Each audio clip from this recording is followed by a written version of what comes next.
శరణం కరవాణి శర్మదం తే చరణం వాణి చరాచరోపజీవ్యం కరుణామసృణైః కటాక్షపాతైః కురు మాం అంబ కృతార్థసార్థవాహం. శారదా శారదాంభోజవదనా వదనాంబుజే సర్వదా సర్వదాస్మాకం సన్నిధిః సన్నిధిం క్రియాత్. విమలపటీ కమలకుటీ పుస్తకరుద్రాక్ష శస్తహస్తపుటీ కామాక్షి పక్ష్మలాక్షి కలిత విపంచీ విభాసి వైరించి. వాగర్థావివ సంపృక్తౌ వాగర్థ ప్రతిపత్తయే జగతః పితరౌ వందే పార్వతీ పరమేశ్వరౌ. గురవే సర్వలోకానాం భిషజే భవరోగిణాం నిధయే సర్వవిద్యానాం దక్షిణామూర్తయే నమః. నారాయణ సమారంభాం వ్యాసశంకరమధ్యమాం అస్మదాచార్యపర్యంతాం వందే గురుపరంపరాం. నారాయణం నమస్కృత్య నరం చైవ నరోత్తమం దేవీం సరస్వతీం వ్యాసం తతో జయముదీరయేత్. యజ్ఞేశ అచ్యుత గోవింద మాధవ అనంత కేశవ కృష్ణ విష్ణో హృషీకేశ వాసుదేవ నమోస్తుతే. శ్రీ వాసుదేవ నమోస్తుతే. శివాయ గురవే నమః. శివాయ గురవే నమః. శివాయ గురవే నమః. శ్రీమాత్రే నమః. శ్రీమాత్రే నమః. శ్రీమాత్రే నమః. శ్రీ విష్ణురూపాయ నమః శివాయ. శ్రీ విష్ణురూపాయ నమః శివాయ. శ్రీ విష్ణురూపాయ నమః శివాయ. శ్రీకృష్ణ శరణం మమ. శ్రీకృష్ణ శరణం మమ. శ్రీకృష్ణ శరణం మమ. నారాయణ వాసుదేవ విష్ణు శ్రీకృష్ణ అచ్యుతానంత గోవింద మాం పాహి. నమో మహద్భ్యో ఋషిభ్యో గురుభ్యో నమః. వాసుదేవమయమైన సభా సదస్సుకి సవినయ నమస్సులు సమర్పణ చేసుకుంటూ వేదవ్యాస భగవానుడు మనకు ప్రసాదించిన పంచమ వేదం శ్రీమన్మహాభారతం. వేదము చెప్పిన అన్ని ధర్మములను చెప్పడానికై వ్యాస భగవానుడు మనకి అనుగ్రహించినటువంటి ఈ గ్రంథంలో భీష్మాచార్యుల వారు ధర్మరాజు నిమిత్తంగా చేసుకుని కృష్ణ ప్రేరణతో కృష్ణ దత్తమైన శక్తితో చెప్తున్నటువంటి సర్వధర్మ సారమైన శాంతి అనుశాసనిక పర్వాలలోని ముఖ్యమైన ఒక ఘట్టాన్ని చెప్పుకుంటున్నాం. ఇది భీష్మాచార్యుల వారు తెలియజేస్తున్నారు. శ్రీకృష్ణునకు మహర్షులందరి పక్షాన మాట్లాడుతున్న నారదుని యొక్క విషయ వివరణ ఇందులో కనబడుతున్నది. ఇది ఉమామహేశ్వర సంవాదం. ఉమాదేవి ప్రశ్నలకు శివుడు సమాధానం చెప్తూ తన తత్వాన్ని ముందు తెలియజేసి తర్వాత వివిధములైన ధర్మమును తెలియజేస్తున్నాడు. మానవుడు తరించడానికై దుర్గతులు పొందకుండా ఉండడానికై రెండు మాటలు ఇక్కడ చెప్పుకున్నాం. తరించుట అంటే ఉత్తమమైన ముక్తిని పొందడం అనుకోవచ్చు. దుర్గతులు పొందకుండా ఉండడానికై ఇహంలో పరంలో కూడా దుర్గతులు లేకుండా ఉండడానికి రెండు అవసరమే. దుర్గతులు లేకుండా ఉండడం అవసరం, తర్వాత కావలసిన తరించడం.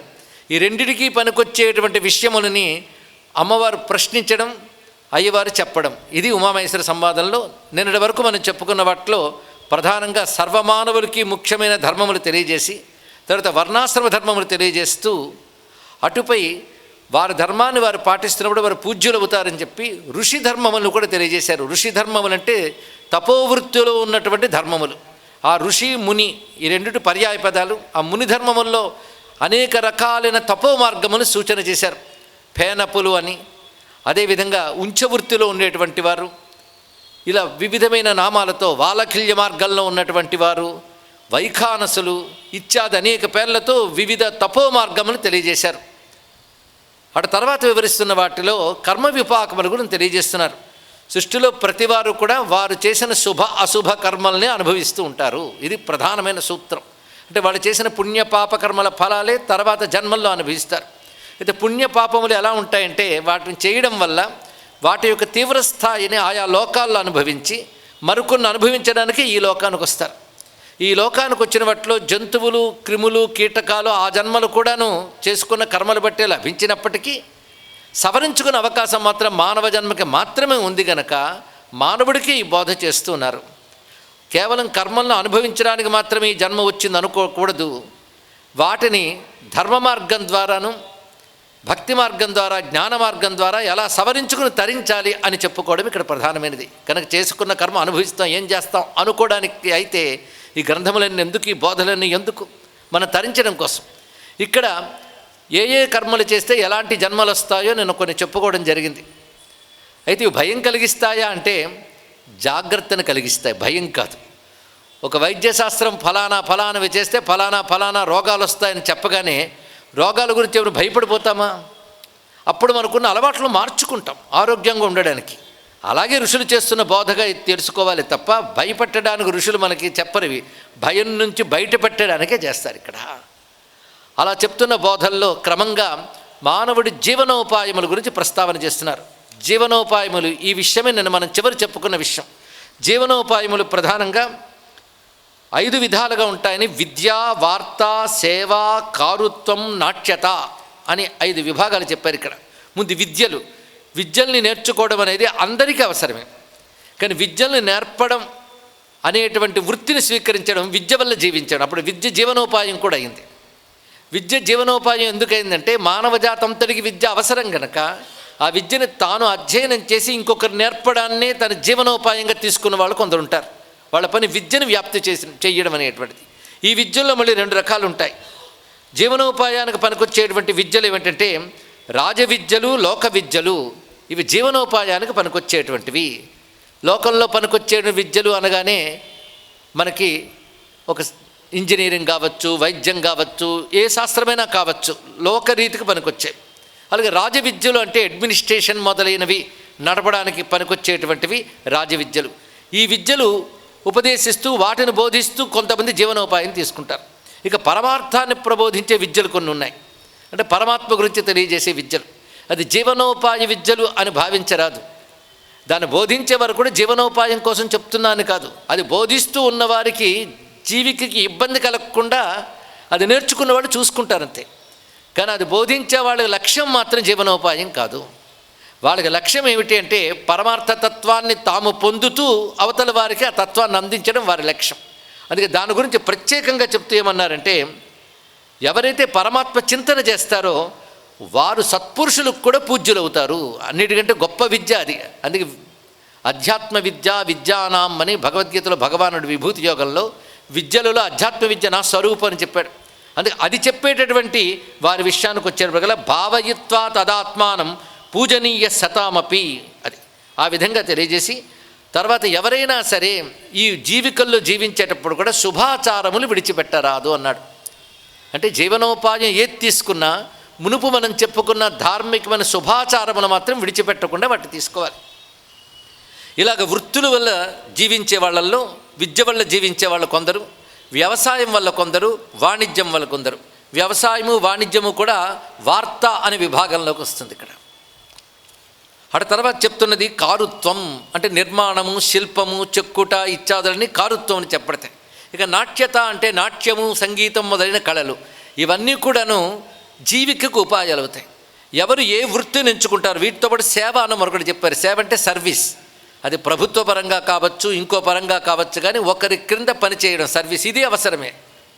ఎందుకంటే ఒకరు నిర్వహిస్తున్నారంటే సేవ చేసే వాళ్ళు ఉంటారు. కానీ మనం ఈ రోజుల్లో గవర్నమెంట్ సర్వెంట్ ఇత్యాది మాటలు వాడుతుంటాం.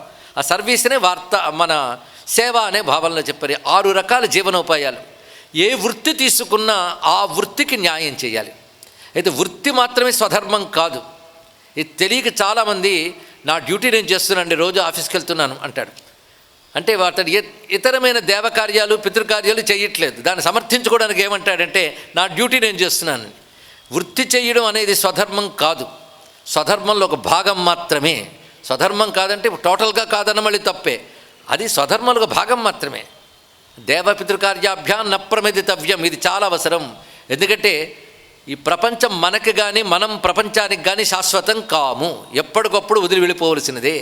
అప్పుడు ఇక్కడ చేసిన కర్మలు వెనకటి కర్మలు పట్టుకుని మళ్ళీ జన్మంలోకి అనుభవించవలసినదే.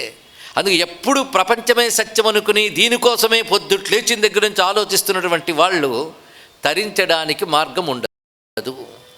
అందుకే ఇక్కడ పరమార్థంగా శుభాచారములతో ఇవన్నీ చేసుకోవాలి. ఆ జీవిక నడిపేటప్పుడు కూడా ఎలా ఉండాలి అంటే ఆ వృత్తిని కాపాడుకోవాలి.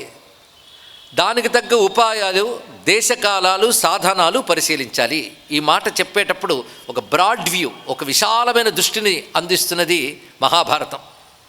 అదే సర్వేషాం పూర్వమారంభాన్ చింతయే నయపూర్వకం ఆత్మశక్తి ముపాయాంశ దేశకాలౌ చ యుక్తితః. దేశకాలాలు మారుతున్న కొద్దీ వృత్తుల్లో నైపుణ్యాలు, వృత్తుల్లో సాంకేతికత మారుతూ ఉంటుంది. కనుక ఆ మారినటువంటి వాటిని కూడా పరిశీలిస్తూ ఆ వృత్తిని వాడు అభివృద్ధి చేసుకోవాలి. ఇప్పుడు టెక్నాలజీ అంటున్నాం, ఇదివరకటి వృత్తులకి ఇప్పుడు వృత్తులకి టెక్నాలజీ వల్ల చాలా మార్పులు వచ్చాయి. కానీ ప్రధానమైనటువంటి అంశములు మాత్రం లేదు. అప్పుడు వస్త్రాలు కట్టేవారు, వస్త్రాలు నిర్మాణం చేసేవాళ్ళు ఉండేవారు. ఇప్పుడు వస్త్రాలు తయారు చేయడంలో మిల్స్ మొదలైనవన్నీ చాలా చాలా వచ్చాయి. కానీ మొత్తానికి చేనేతతో చేసుకున్న వస్త్రములు కానీ తర్వాత వీటితో కానీ చూస్తే వస్త్రములు ఏర్పాటు చేయుట అనేటటువంటి ఒక వృత్తి ఉంది కదా. ఇలాగ దేశకాలములు, తన సమర్థత, సాధనాలు, ఈ మూడింటిని స్టడీ చేసి వృత్తి చేయాలి. ఈ పాఠాలు వింటూ ఉంటే విశ్వవిద్యాలయాల్లోనూ కళాశాలల్లోనూ పిల్లలకి చెప్పవలసినవన్నీ ఇక్కడ చెప్తున్నారని తెలుస్తుంది ఇక్కడ. కనుక ముందు దేశము, కాలము, మనం ఉన్న స్థలము, అప్పుడున్న కాలము, వాటిలో వచ్చే మార్పులు, అలాగే తనకున్న సమర్థతను కూడా తెలుసుకోగలగాలి. దానిని వృద్ధి చేసుకునే పని కూడా చేయాలి. తర్వాత సాధనములు, అవి సాధించడానికి ఏ ఏ పరికరాలు మనకున్నాయో అవన్నీ చూసుకోవడం. ఉపాయాలు, దేశకాలాలు, సాధనాలు, ఈ మూడింటిని పరిశీలిస్తూ వెళ్ళాలి. ఇంకా విశేషం చెప్తూ ఈ పర్యాలోచన చేయగలిగినటువంటి వాడు దైవం అనుకూలత కలిసినట్లయితే దేన్నైనా సాధించగలడు. ఇలా ఆలోచించి వృత్తిని ఎల్లవేళలా పరిపాలించాలి. అంతేగాని వృత్తిని విడిచిపెట్టాలనుకోకూడదు, వృత్తిని పరిపాలించాలి. దానికి దైవమానుష విఘ్నములు కలగకుండా చూసుకోవాలన్నాడు. దైవమానుష విఘ్నములు అంటే మనుష్యుల వల్ల దానికి కలిగే ఆటంకాలు. దైవం అంటే ఇక్కడ దేవుడని కాదు, ఇక్కడ ప్రకృతి పరంగా మన ప్రమేయం లేకుండా కలిగేటు ఉత్పాతాలు. అంటే ఒక తుఫానులు కావచ్చు, ఒక భూకంపాలు కావచ్చు, ఇలాంటివి ఏర్పడినప్పుడు వృత్తి విధానాలకి ఆటంకాలు ఏర్పడతాయి. ఉదాహరణ వ్యవసాయం మీద బ్రతికే వారికి ఒక్కసారి ప్రకృతి వైపరీత్యాలు కానీ వస్తే, అకాల వర్షాలు కానీ, అతివృష్టి కానీ, అనావృష్టి కానీ, ఉప్పెన్నులు కానీ వస్తే ప్రమాదమే కదా. అలాంటి విఘ్నాలు కలగకుండా దాని నుంచి జాగ్రత్తలు పడుతూ చూసుకోవాలి. కనుక ప్రతివాడు కూడా వృత్తిని రక్షించుట, పెంచుట, అనుభవించుట 3 విధాలుగా చూసుకోవాలని చెప్తున్నాడు ఇక్కడ. అంటే వృత్తిని ముందు రక్షించుకోవాలి, దాని తర్వాత దాన్ని పెంచుకోవాలి, తర్వాత దాన్ని అనుభవించగలగాలి. వృత్తి ద్వారా వచ్చే ఫలాలను కూడా తాను అనుభవించగలగాలి. అటువంటి ఫలం లేని వృత్తి వల్ల ప్రయోజనం ఉంది. కానీ వృత్తికి 3 దశలు కూడా చెప్పారు. ఆ వృత్తుల నుంచి ఇప్పుడు వచ్చే ధనం, ఈ విధమైన పద్ధతుల్లో వృత్తులు నడుపుతూ ధనార్జన చేస్తాం. ఆ చేసిన ధనాన్ని ఎలా మనం వినియోగించుకోవాలో చెప్తున్నాడు ఇక్కడ. అంటే పూర్తిగా ఒక ప్రాక్టికల్ లైఫ్లోకి తీసుకెళ్ళిపోతున్నాడు మహర్షి మనల్ని. తీసుకువెళ్ళి దాన్ని ఎలా పరిశీలించాలి, ఎలా చూసుకోవాలి. ఆ వచ్చిన ధనాన్ని 4 విభాగాలు చేయాలి. పైగా ఒకటి తెలుసుకోవాలి, ఎప్పుడు కూడా మనం ఉన్న స్థితిని ఎప్పుడు తక్కువ అనుకోకూడదు. ఇది చాలా ప్రధానం. ప్రతి వారు కూడా తామున్న స్థితి, తాము చేస్తున్న పని అది అసంతృప్తి పడుతూ ఇంకా రేపెప్పుడో తర్వాత బాగుపడతాను అనుకుంటూ ఉంటారు. దానికి అంతుంటుందా? కనుక ముందు తను ఉన్నదాని విలువ తెలుసుకోగలగాలి. కొత్త తెచ్చుకోవడం కంటే ఉన్నదాని విలువ తెలుసుకుని దాన్ని కాపాడుకుని పెంచుకుని దానివల్ల సత్ఫలితాలు పొందే ఉపాయాలు చూసుకోవాలి ఇక్కడ. కానీ చాలామంది ఏమిటో అండి వెధవ బతుకు అయిపోయింది, ఎప్పుడు వీటి నుంచి బయటపడతానో అంటూ ఉంటారు. ఇలాంటి ధోరణి కూడదండి. అప్పుడు నీకు నువ్వు జస్టిస్ చేసుకోలేవు. జీవితంలో నువ్వు ఏది చేస్తున్నావో దానికి న్యాయం ఎప్పుడు ఏర్పడుతుందంటే దాని మీద దృష్టి కేంద్రీకరించి తృప్తిగా దాన్ని చేయగలగాలి. చేయడానికి ఇన్ని ఉపాయాలు చెప్పాడు, దేశకాలాలు చెప్పాడు, సాధనలు చెప్పాడు. అదేవిధంగా రక్షించుకోవడం, పెంచుకోవడం, అనుభవించడం 3 దశలు చెప్తూ ఉంటే ఇప్పుడు చెప్పిన విద్య, వార్త, సేవ, కారుత్వము, నాట్యత, ఈ వృత్తులన్నీ ఎంత చక్కగా నిర్వహించాలి. అయితే వృత్తులు దేనికి అంటే జీవనోపాయమే వృత్తి. ఆ జీవనోపాయానికి వృత్తుల వల్ల ధనం వస్తుంది. ఈ ధనాన్ని 4 భాగాలుగా విభజించాలట. ఎలాగో చెప్తున్నాడు. ముందు ధర్మ, అర్థ, కామాలు 3ంటికి విభాగం చేసుకోవాలి. ధనాన్ని ధర్మానికి, అర్థానికి, కామానికి విభాగం చేసుకుని 4వది ఆపదల నుంచి రక్షించుకోవడానికి 4వ విభాగం. కనుక మనం తెచ్చిన ఆదాయాన్ని ఈ విధంగా 4 భాగాలు చేయాలి. అందులో మొదటి భాగం ముందు ధనాన్ని ధర్మం కోసం వినియోగించడం పెట్టాలి. పురుషార్థాల్లో మొదటిదేది ధర్మమేగా, కనుక దానికి కేటాయించాలట. ఎలాగో అంటే ఆ ఒక భాగం ధనంతో యజ్ఞము అంటే భగవదారాధనలు, చేయవలసిన కర్తవులు, ఇవి యజ్ఞములు. తర్వాత అన్నదానము, దీనుల్ని ఆదుకోవడం. దీనులు అంటే అసహాయులైన వారిని ఆదుకోవడం. అంటే అడుక్కునే వాళ్ళందరికీ ఇవ్వడం అని కాదు ఇక్కడ. అప్పుడు అది గుర్తవుతుంది, ఏం చేస్తాం. కానీ నిజమైన దీనత్వం అంటే అసహాయ స్థితిలో ఉన్నవారు, నీడీ పీపుల్ అని కూడా చెప్పుకోవచ్చు. అవసరమైనటువంటి వారు, అసహాయ స్థితిలో ఉన్నవారిని ఆదుకోవడం. అలాగే దేవతలను, వేదాది శాస్త్రవేత్తలను పూజించడం, పితృదేవతల్ని ఆరాధించడం, సత్పురుషుల నివాసాలు ఏర్పాటు చేయడం, అలాగే ధర్మకార్యాలకు ఉపయోగించడం. ఇదంతా కూడా ధనంలో మొదటి భాగం వీటికి వినియోగించాలి. అంటే 4 భాగాలు చేసుకుని మొదటి భాగాన్ని ఈ ధర్మ కార్యక్రమాలకు వినియోగించుకోవాలి. అయితే వీటికి వినియోగించినప్పుడు ఎలాంటి మనస్తత్వం ఎలా ఉండాలో చెప్తున్నాడు. వీటికి వినియోగించినప్పుడు మాత్రము దీనికి ఫలం ఎంత వస్తుందని లెక్కలు కట్టకూడదు అన్నాడు ఇక్కడ. ధర్మకార్యాలకు వినియోగించినప్పుడు ఇంత చేశాను కదా, దీనికి రిజల్ట్ ఏమిటి అనేది ఆలోచించకూడదుట. ఇంత ధర్మకార్యాలకు ఫలం ఏమిటో నిర్ణయించగలిగే శక్తి మానవుడికి లేదు, భగవంతుడు నిర్ణయిస్తాడు ధర్మానికి కూడా ఫలితం. నువ్వు ఇలా ఒకటి అనుకుంటావు, ఆయన ఏమిస్తాడో మనకేం తెలుసు. కానీ ధర్మకార్యానికి అద్భుత ఫలితం ఉంటుందని విశ్వాసంతో చేయడమే తప్ప ధర్మకార్యే ధనం దద్యాత్ అనవేక్ష ఫలోదయం. ధర్మకార్యాలకి ధనాన్ని వినియోగించినప్పుడు ఫలోదయాన్ని దృష్టిలో పెట్టుకోకూడదు. ఇప్పుడు 2వది అర్థం కదా. చతుర్విధ పురుషార్థాలు ఒకటి చెప్పిస్తాం, ధర్మం కోసం ఒక భాగం. దాని తర్వాత చెప్తే అర్థం కోసం. ఇప్పుడు సంపాదించిందే అర్థం. ఆ అర్థాన్ని అర్థం కోసం ఎలా వినియోగించుకోవాలో చెప్తున్నాడు ఇక్కడ.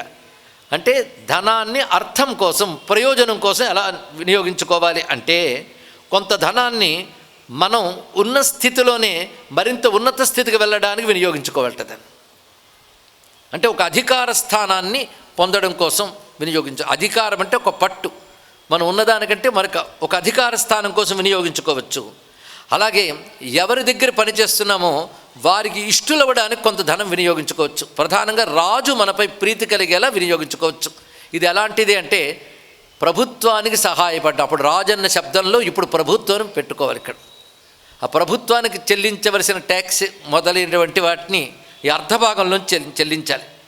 అదేవిధంగా మన వృత్తికి సహకరించే మిత్రుల్ని సంపాదించుకోవడానికి వినియోగించుకోవాలి. అలాగే వివాహాది కార్యక్రమాలకు వినియోగించుకోవడం. ఇవి 2వ భాగం. ధనం అర్థాన్ని అభివృద్ధి చేసుకోవడానికి వినియోగించుకోవడం అన్నారు ఇక్కడ. అంటే సంపాదించుకున్న డబ్బుని ఒక ఇన్వెస్ట్మెంట్ అని చెప్పచ్చు. అదేవిధంగా ఈ అర్థం క్షేమంగా ఉండడానికి ఏమేమి చేయాలో అవి చేసుకోవడం. కనుక అర్థాన్ని కాపాడుకోవడం కోసం అర్థాన్ని వినియోగించుకోవడం. అర్థం అంటేనే ధనం అని కదా. కనుక ధనాన్ని ధనం కోసం వినియోగించుకోవడం 2వ పురుషార్థం. అంటే కొంతమంది సంపాదించుకున్న ధనాన్ని ఎలా డెవలప్ చేయాలో చూసుకుంటూ ఉంటారే, అదంతా దీని కిందకు వస్తుంది. 3వది కామం. కామం అనే శబ్దానికి భోగము అని అర్థము, అంటే అనుభవించుట, ఇది అర్థం. కామశబ్దానికి ఉన్న అసలైన అర్థం తెలుసుకోవాలి పురుషార్థాల్లో. అంటే మనం సంపాదించుకున్న దానితో మనం అనుభవించడం. అంటే ఆహారం కావచ్చు, మంచి ఇల్లు కావచ్చు, మంచి సౌకర్యాలు కావచ్చు, సుఖాలు పొందడం. మనం అది ధర్మబద్ధమైన సుఖమైన చూసుకోవాలి ముందు. ఆ ధర్మబద్ధమైన సుఖాలకి కామమున కోసం వినియోగించడం. అది ప్రధానంగా ఎలా ఉంటుందంటే శరీర పోషణ కోసం, ఆహారాదుల్ని సమకూర్చుకోవడం కోసం, ఇతర భోగాల కోసం. అంటే మన లగ్జరీస్ అండ్ కంఫర్ట్స్ అనే మాట కింద తీసుకొచ్చి వాటి కోసం ధనాన్ని వినియోగిస్తే కామానికి ధనం వినియోగించినట్లు. ధర్మ అర్థ కామములైపోయి ఇక్కడ. శరీర పోషణార్థాయ ఆహారస్య విశేషణే ఏవమాదిషు చాన్యేషు కామార్థం విసృజిత్ ధనం. అంటే ఎలా ప్లాన్ చేసుకోవాలో వచ్చిన ఆదాయాన్ని ఎంత చక్కగా చెప్తున్నారో చూడండి. ఎంత చేస్తే శివుడు పార్వతీదేవికి చెప్తున్నాడు. ఇదంతా కూడా ఏదో మన వ్యవహారాలు వాళ్ళిద్దరూ చెప్పుకోవడం ఎందుకంటే మన కోసమే వాళ్ళ మాట, వాళ్ళ వ్యక్తీకరణే మన కోసం. ఆ తర్వాత మాట 4వ భాగం దేనికి వినియోగించుకోవాలో చెప్తున్నాడు ఇక్కడ. చతుర్థం సన్నిదధ్యాశ్చ ఆపదర్థం శుచిస్మితే. ఆపదర్థం, ఆపత్కాలంలో సహాయపడడం కోసం కొంత ధనాన్ని వినియోగించుకోవాలి. అంటే ఆపద వచ్చినప్పుడు చూసుకుందామని కాదు.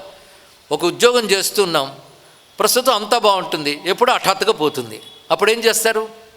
అలాంటి వాటిని ముందే శంకిస్తూ అప్పుడు కూడా వినియోగింపబడ్డానికి అవసరంగా ధనాన్ని ఇప్పటి నుంచే ఉన్న దాంట్లో భద్రపరచుకోవడం, ఆపత్కాలం కోసం దాచుకోవడం. చూసారా, భాగాన్ని 4వ భాగాన్ని అలాగ వినియోగించుకోగలగాలి. అలాగే ఆపత్కాలాలు ఏ రూపంలోనైనా రావచ్చు, హఠాత్తుగా ఏదైనా ఖర్చు పడవచ్చు, ఏవైనా ముందు దానికంటూ కొంత దాచుకోవాలి. కనుక సంచయం అనేది అందువల్లే ఏర్పడుతుంది. ఒకటి, అర్థాన్ని పెంచుకోవడానికి సంచయం అవసరమే, ఆపత్కాలాల్లో అవసరం కోసం సంచయం అవసరమే. సంచయం అంటే డిపాజిట్, దాచుకోవడం అనేటువంటిది. కనుక అర్థంలోనూ దాచుకోవడం ఉన్నది, ఆపత్కాలానికి దాచుకోవడం ఉంది. ఈ రెండూ చాలా చూసుకోవాలి. అలాగే భోగాల కోసం ఖర్చు పెట్టుకోవాలి, ధర్మం కోసం ఖర్చు పెట్టుకోవాలి. చూసారా, అదే మోక్షం కోసం డబ్బుతో మోక్షం రాదు కనుక మోక్షానికి ఎంత ఖర్చు పెట్టాలో అడగకూడదు. అది బుద్ధితో జ్ఞానంతోనే పొందవలసినది. కనుక దానికి చెప్పలేదు. పురుషార్థాలు మొదటి 3 కోసమే ధనాన్ని ఎలా వినియోగించుకోవాలో చెప్పారు. 4వది ఆపత్కాల రక్షణ కోసం చెప్పడం జరుగుతుంది. ఈ విధంగా విచార్య గుణదోష త్రయాణం తత్ర సంచయేత్. మొదట చెప్పిన ధర్మార్థ కామములకి స్థూలంగా ఈ వివరణ చెప్పాను, కానీ మానవుడు తన బుద్ధితో గుణదోషాలు చర్చించుకుంటూ వాళ్ళు వినియోగించుకోవాలి. అది ఇక్కడ భోగాలకు వినియోగించుకోమన్నారు కదా అని తెచ్చిన డబ్బుని తెగ లగ్జరీస్కి ఖర్చు పెట్టేసి ఏవి మిగిల్చుకోకుండా మళ్ళీ ఆపత్కాలం వచ్చినప్పుడు వాడిని వీడిని అడుక్కోవడం పరిస్థితి రాకూడదుగా. కనుక భోగానికి అన్నప్పుడు నీ విచక్షణను ఉపయోగించుకోవాలి. భోగానికంటే ఏ భోగానికి? నీకు నిజంగా అవసరమా, అత్యవసరమా, అతి అవసరమా, రెండూ చూసుకోవాలి కదా ఇక్కడ. ఇవన్నీ పరిశీలించుకుంటూ ఉండడం, నీ గుణదోషాలను చర్చ చేసుకుంటూ ఇవన్నీ ప్లాన్ చేసుకోవాలి. ఇది చెప్పేటప్పుడు ప్రతివాడికి ఇది వర్తిస్తుంది. ఏం ధర్మకార్యాలకి అంత ఖర్చు పెట్టాలంటే మా ఆదాయం అంత కాదండి అంటే, ధర్మకార్యాలు ఇన్ని చెప్పాడు కదా, నీ ఆదాయంతో ఎంత చేయగలవో 4 భాగాలు చేసి అంతే చెయ్యు. 10 రూపాయలు ఉన్నవాడు రూపాయి ఖర్చు పెడతాడు, 100 రూపాయలు ఉన్నవాడు 10 రూపాయలు ఖర్చు పెడతాడు. కానీ తన ఆదాయంతో ఎంత చేయగలిగితే అంత, దాంతో కంపారిజన్ లేదు. వాడంత చేసేట కనుక నేను ఇంత చేస్తాను కాదు. ఇది గమనించవలసింది. కనుక ప్రతివాడు వాడు ఆదాయాన్ని ఇలా ప్రణాళికగా చేసుకున్నట్లయితే చక్కగా ఉంటుంది. అయితే ఏ విధంగా ఆపత్కాలం అని చెప్పబడుతుంటాయి అంటే, రాజ్యభ్రంశం జరిగినప్పుడు, అంటే ప్రభుత్వాల్లో మనం అనుకున్న స్థితి కంటే మార్పులు ఏర్పడితే, దుర్భిక్షం వచ్చినప్పుడు, అనుకోని సమూహ వ్యాధులు వచ్చినప్పుడు దాచుకున్న ఆదాయమే కాపాడబడుతుంది. అవునా లేదా? ఆపత్కాలం కోసం దాచుకున్న ఆదాయమే అప్పుడు మనకు అక్కరకు వస్తుంది. అందుకు ఆపత్కాలం కోసం దాచుకోవాలంటే ఇవన్నీ చెప్పి రావు, మనం ఊహించలేము. అందుకోసం ఇవన్నీ కూడా. అలాగే వార్ధక్యంలోని అవసరాలకు ఆపత్కాలం అన్నప్పుడు అది కూడా చెప్తున్నాడు. అంతేగాని నేను ఇంత ఖర్చు పెట్టాను మా పిల్లలు చూసుకుంటారులే అని అనుకోకూడదు. ఇంకొకరి మీద ఆధారపడకుండా ఉండడానికి ప్రతి మానవుడు ప్రయత్నించాలి. అందుకే వార్ధక్యంలోని అవసరాలకు, అలాగే శత్రువులు ఏవైనా మన మీద దాడికి వస్తే కాపాడుకోవడానికి గాను, అలాగే కొన్ని రకాల విదేశ యాత్రలు మొదలు చేయడానికి గాను, ఆపదల్లోంచి బయటపడడానికి గాను ఎన్ని చెప్పాడండి. ఇప్పుడు ఇక్కడ ఎందరో పెద్దలు విజ్ఞులు వింటున్నారు. ఇవన్నీ పాతకాలపు మాటలండి భారతంలోవి అని ఎవరేమైనా అనగలమా? ఏ కాలానికైనా, ఏ మనిషికైనా, ఏ దేశానికైనా పనికొచ్చేటువంటి శాశ్వత ధర్మాల సమాహారమే మహాభారతం అన్న విషయాన్ని మరొక్కసారి గట్టిగా మనం తెలుసుకుంటున్నామా లేదా చెప్పండి. పైగా మీద కష్టపడి అన్వయించుకోక్కర్లే. అది చూసి ప్రపంచాన్ని చూడడం నేర్చుకుంటే చాలు. లేదా ప్రపంచాన్ని చూసి దాన్ని చూడాలి. అందుకు చూపు శాస్త్రంపై లోకంపై రెండిటి వైపు ఉండాలి. ఏదో ఒకవైపు ఉంటే ప్రమాదం అండి. ఇక్కడ శాస్త్రాన్ని చూసి లోకానికి అన్వయించుకోవడం తెలియగలగాలి, లోకాన్ని చూసి శాస్త్రంతో ముడిపెట్టడం తెలుసుకోగలగాలి. ఈ రెండు మనకు అవసరం. అందుకే రాజ్యభ్రంశ వినాశార్థం దుర్భిక్షార్థం చ శోభనే మహావ్యాధి విమోక్షార్థం వార్ధక్యస్యైవ కారణాత్ శత్రూణాం ప్రతికారాయ ప్రస్థానే చ అన్యదేశార్థం ఆపదాం విప్రమోక్షణే. వీటిని మనం తెలుగులో చెప్పుకున్నాం. మొత్తానికి ఈ విధంగా కానీ ఉన్నట్లయితే సుఖకరమైన జీవితం ఉంటుంది సుమా అని చెప్తూ, ఇలా ఉన్నటువంటి వాడు ధర్మ అర్థ కామములు మూడింటిని తను అధీనం చేసుకోగలడు. ఇహము పరము కూడా పొందుతారు. ఇలాంటి వృత్తులలో ఉంటూ శుభాచార పాలన చేయాలి. జీవితం ప్లాన్ చేసి ఇచ్చేసారండి మహర్షి మనకి. శుభాచారములు అంటే ఏమిటో చెప్తున్నాడు. ఇవి శుభ ఆచారములు. అంటే చక్కని జీవిత విధానం, ది లైఫ్ స్టైల్ అంటున్నాడు ఇక్కడ. శుభాచారములు ఎలా పాటించాలో చెప్తున్నాడు. వరుసగా 15 శ్లోకాలు ఉన్నాయి ఇందులో. వాటి భావాలు మనం తెలుసుకుందాం. మొదటిగా కాల్యోత్థానం. కాల్యోత్థానం అంటే సకాలంలో ప్రాతకాలంలో మేల్కొనడం. కొందరు ప్రాతకాల సమయం కూడా తెలియదు, వాడు ఎప్పుడు లేస్తే అదే ప్రాతకాలం అనుకుంటుంటాడు. అది ముందు ఆ బ్రాహ్మీ ముహూర్తంలో ఉత్థానం, అది చాలా ముఖ్యం. అంతేగాని తన వృత్తికి అనుగుణమైన సమయంలో చాలామంది లేస్తుంటారు. వృత్తికి అనుగుణమైన వృత్తి ఒక్కటే నీకు బతుకు కాదు, అది తెలుసుకోవాలి ఇక్కడ. ఒక మనిషి తాను చేస్తున్న వృత్తో వ్యాపారంతో తాదాత్మ్యం చెందిపోయి అదే తాను అనుకోవడం వల్ల పరమార్థం ఎలాగూ పొందలేడు, ఈహంలో విఫలుడవుతాడు. ఎప్పటికైనా గుర్తుపెట్టుకోండి. ఇందుకే కనుక వృత్తి ఒక జీవితంలో ఒక భాగం మాత్రమే. దానికే మొత్తం ప్రాధాన్యం ఇచ్చినట్లయితే వాడు జీవితం యొక్క అనేక విలువలు, అనేక అందాలు, అనేక అద్భుతాలు కోల్పోతాడండి. వర్కోహాలిక్లను కొందరు ఉంటూ ఉంటారు. వాళ్ళు పగలు రాత్రి అదే పని. ఏం సంపాదిస్తారు అంటే ఆరోగ్యం పాడు చేసుకుంటారు. మాను భౌతికంగా ఆలోచన చాలా పోగొట్టుకుంటారు వాళ్ళు ఇక్కడ.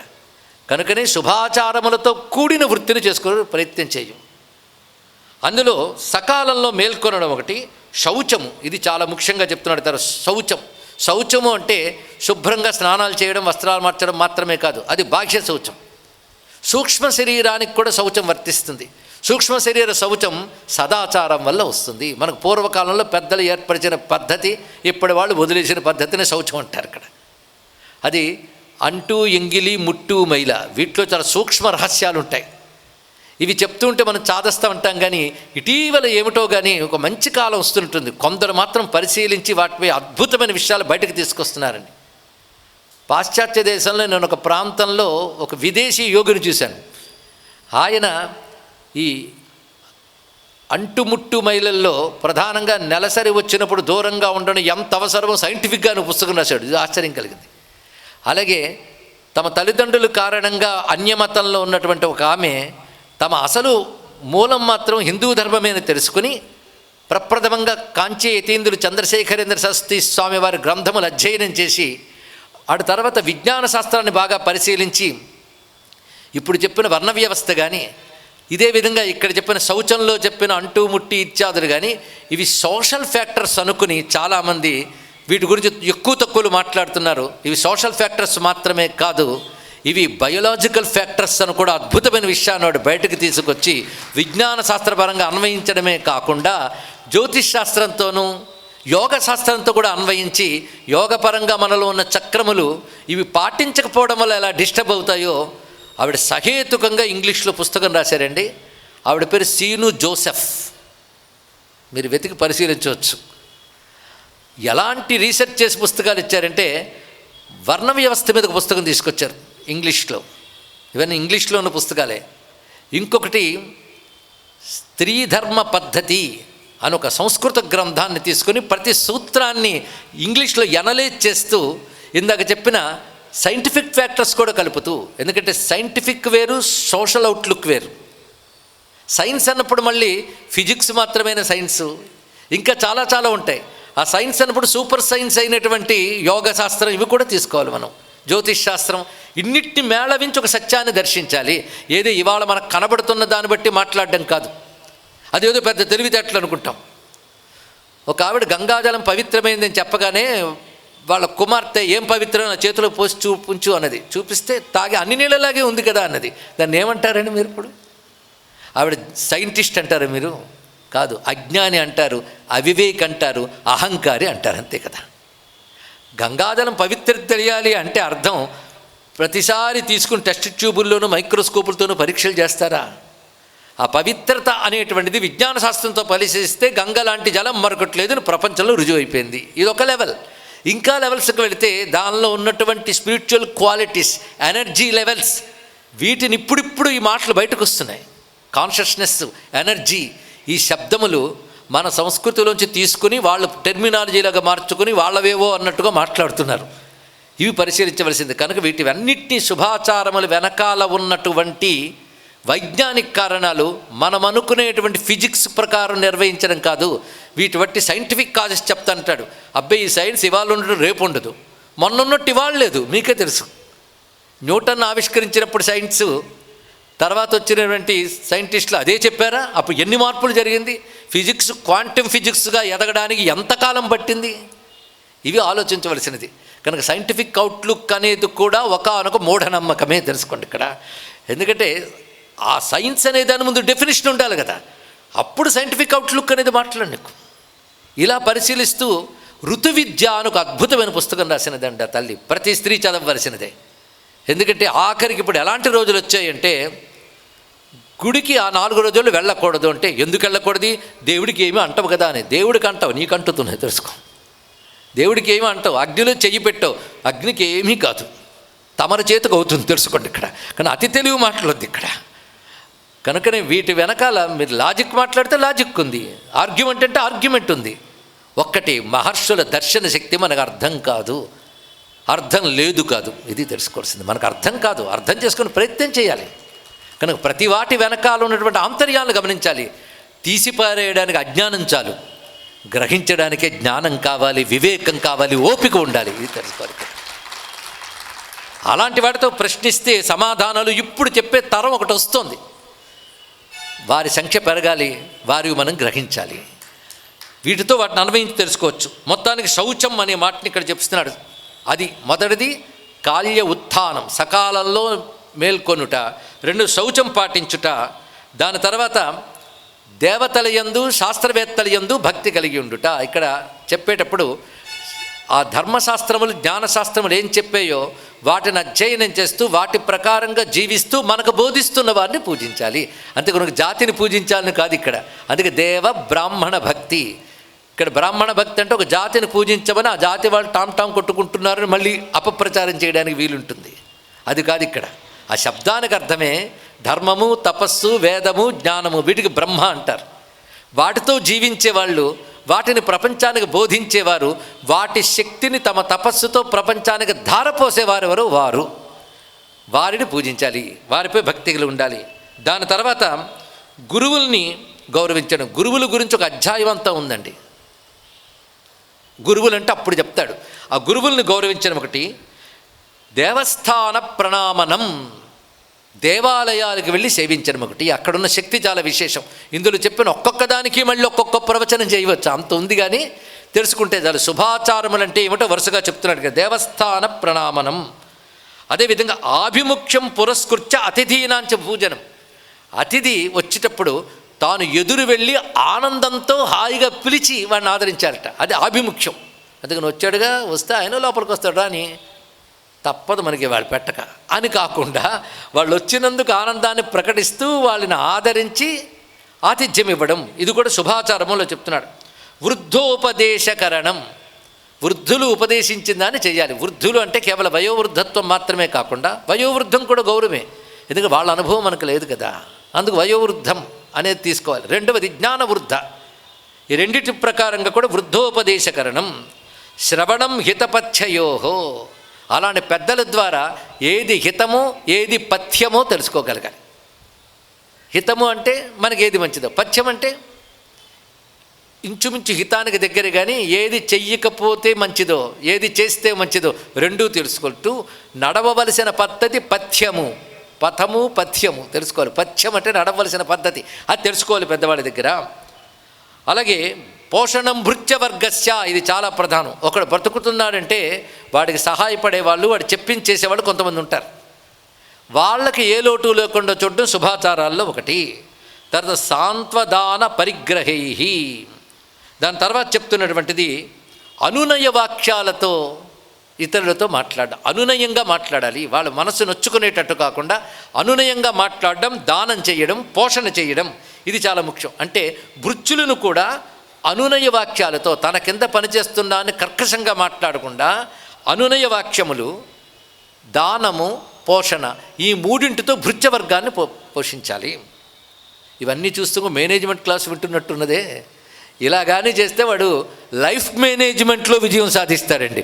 Hotel management, business management, hospital management కాదు, లైఫ్ మేనేజ్మెంట్ కోర్సు ఇప్పుడు మనం చెప్పుకుంటున్నది. గత 4 రోజులుగా మరొక MBA చేస్తున్నాం మనం. అక్కడ MBA కాదు, MLA, management of life administration, అంతే తీసుకోండి, సరిపోతుంది. ఇక్కడ అంత జగ్గా చెప్తూ ఇక్కడ అద్భుతమైన మరొక మాట చెప్తున్నాడు. ఇక్కడ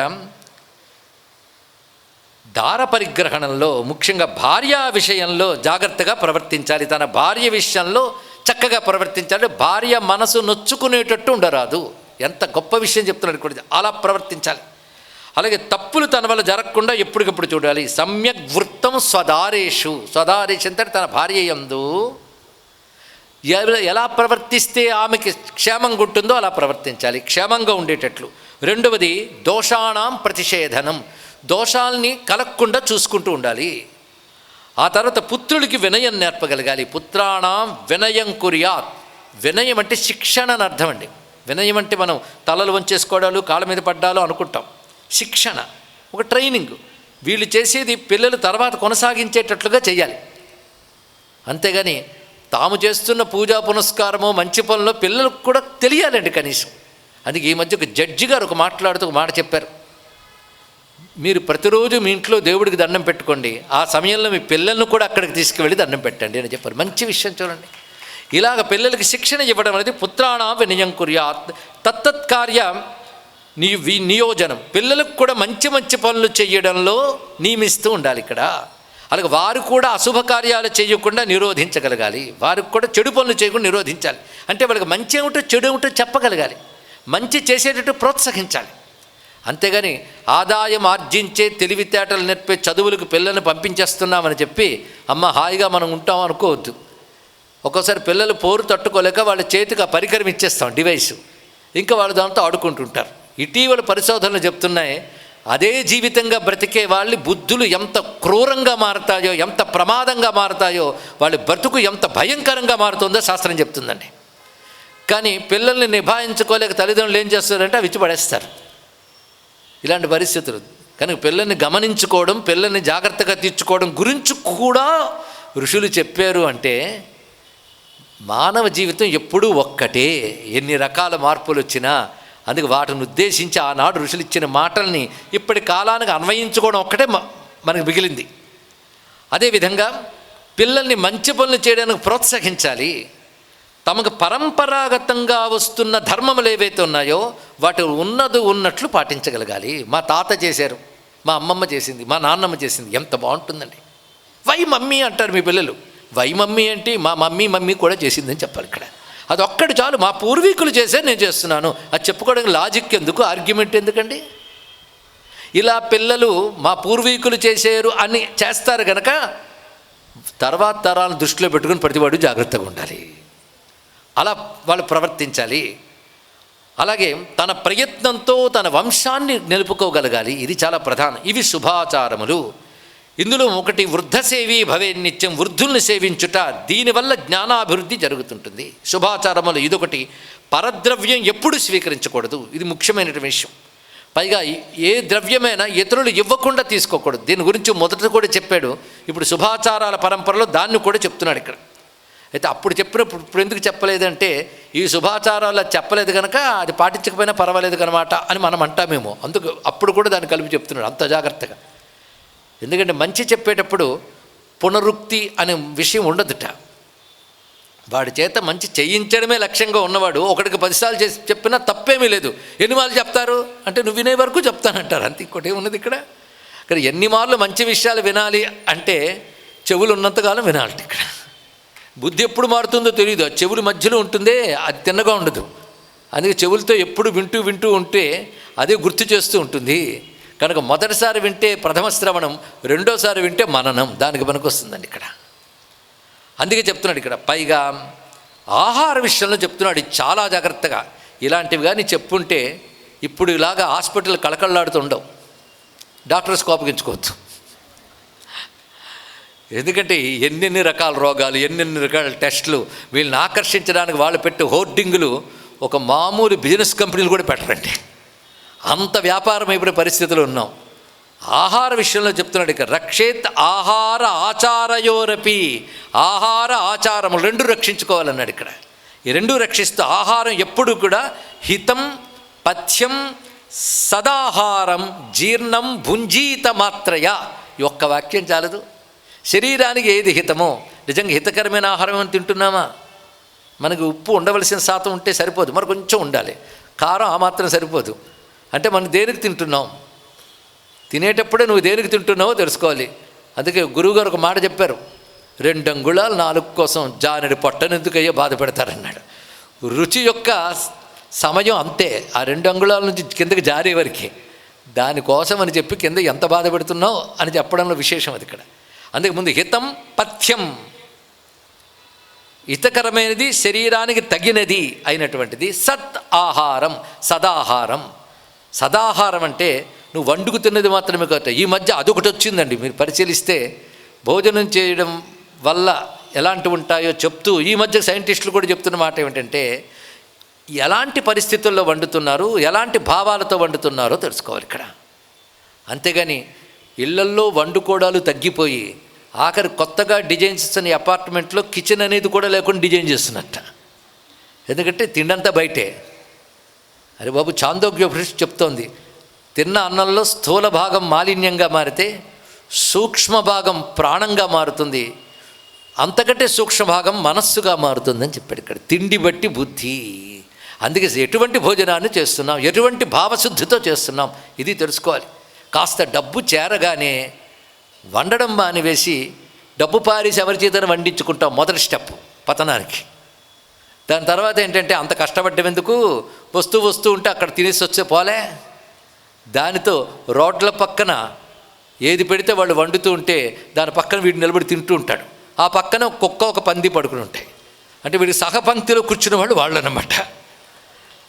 అవునా లేదా? బయటికి వెళ్తే అదే మరొక పని లేదండి. ఆఖరికి అంత చెప్తున్నారు ఇంకా ఇంట్లో కుక్కర్ పెట్టేస్తాను, వచ్చేప్పుడు కర్రీ పాయింట్కి వెళ్ళి రండి అంటుంది ఆవిడ ఇక్కడ. ఇంక అయిపోయింది. అలాంటి తిండి తింటే ఏమొస్తాయండి? అరే శుభ్రంగా స్నానం చేసుకుని ఇంత వండుకుని భగవంతుడికి చూపించి ఆవు నెయ్యి వేసి నైవేద్యం పెట్టుకుని తింటే పదార్థం కాదు, ప్రసాదం అవుతుంది. ఇది కూడా చేసుకోలేను, బ్రతకడం ఎందుకు బతుకుతున్నాం, దేనికి బతుకుతున్నాం? ఒక్కసారి ప్రశ్న వేసుకోవాలి. ఎందుకు అర్థం లేని పరుగు ఎక్కడి వరకు? మృత్యువు వరకు. అంతే ఇక్కడ. దాన్ని తొందరగా తెచ్చుకోవడం ఎందుకు? ఏది ఆ మృత్యువుని కొంచెం పొడిగించాలంటే ఇలా జీవించాలి దాన్ని. ఇక్కడ ఇంత చక్కగా హాయిగా జీవించు, బ్రతుకున్నంతకాలం చక్కగా బ్రతుకు, ఎక్కువ కాలం బ్రతుకు. ఈ రెండు ఒకటే. చక్కగా బ్రతకడం, ఎక్కువ కాలం బ్రతకడం, దానికోసం పనికొచ్చేదాన్ని శుభాచారం అంటారు. ఇప్పుడు చెప్పింది ఈ లైఫ్ స్టైలు తప్పకుండా దీర్ఘాయుష్నిస్తుందండి. 2 విధాల ఆరోగ్యాన్ని ఇస్తుంది శరీరానికి. ఒకటి శారీరకమైన ఆరోగ్యం, 2 మానసికమైన ఆరోగ్యాన్ని, రెండింటినీ ఇస్తుంది. ఆలోచిస్తే మనకే తెలుస్తుంది.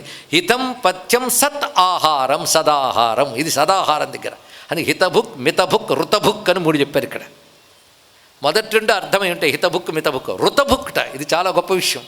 ఋతభుక్ అంటే ధర్మబద్ధంగా సంపాదించిన దానిని భగవంతునికి నివేదించి తింటే అది ఋతభుక్ అవుతుంది ఇక్కడ. ఆహార శుద్ధి వల్ల సత్వశుద్ధి అంటే అంతఃకరణ శుద్ధి ఏర్పడుతుంది. సత్వశుద్ధి వల్ల జ్ఞానం లభిస్తుంది, జ్ఞానం వల్ల మోక్షం లభిస్తుంది.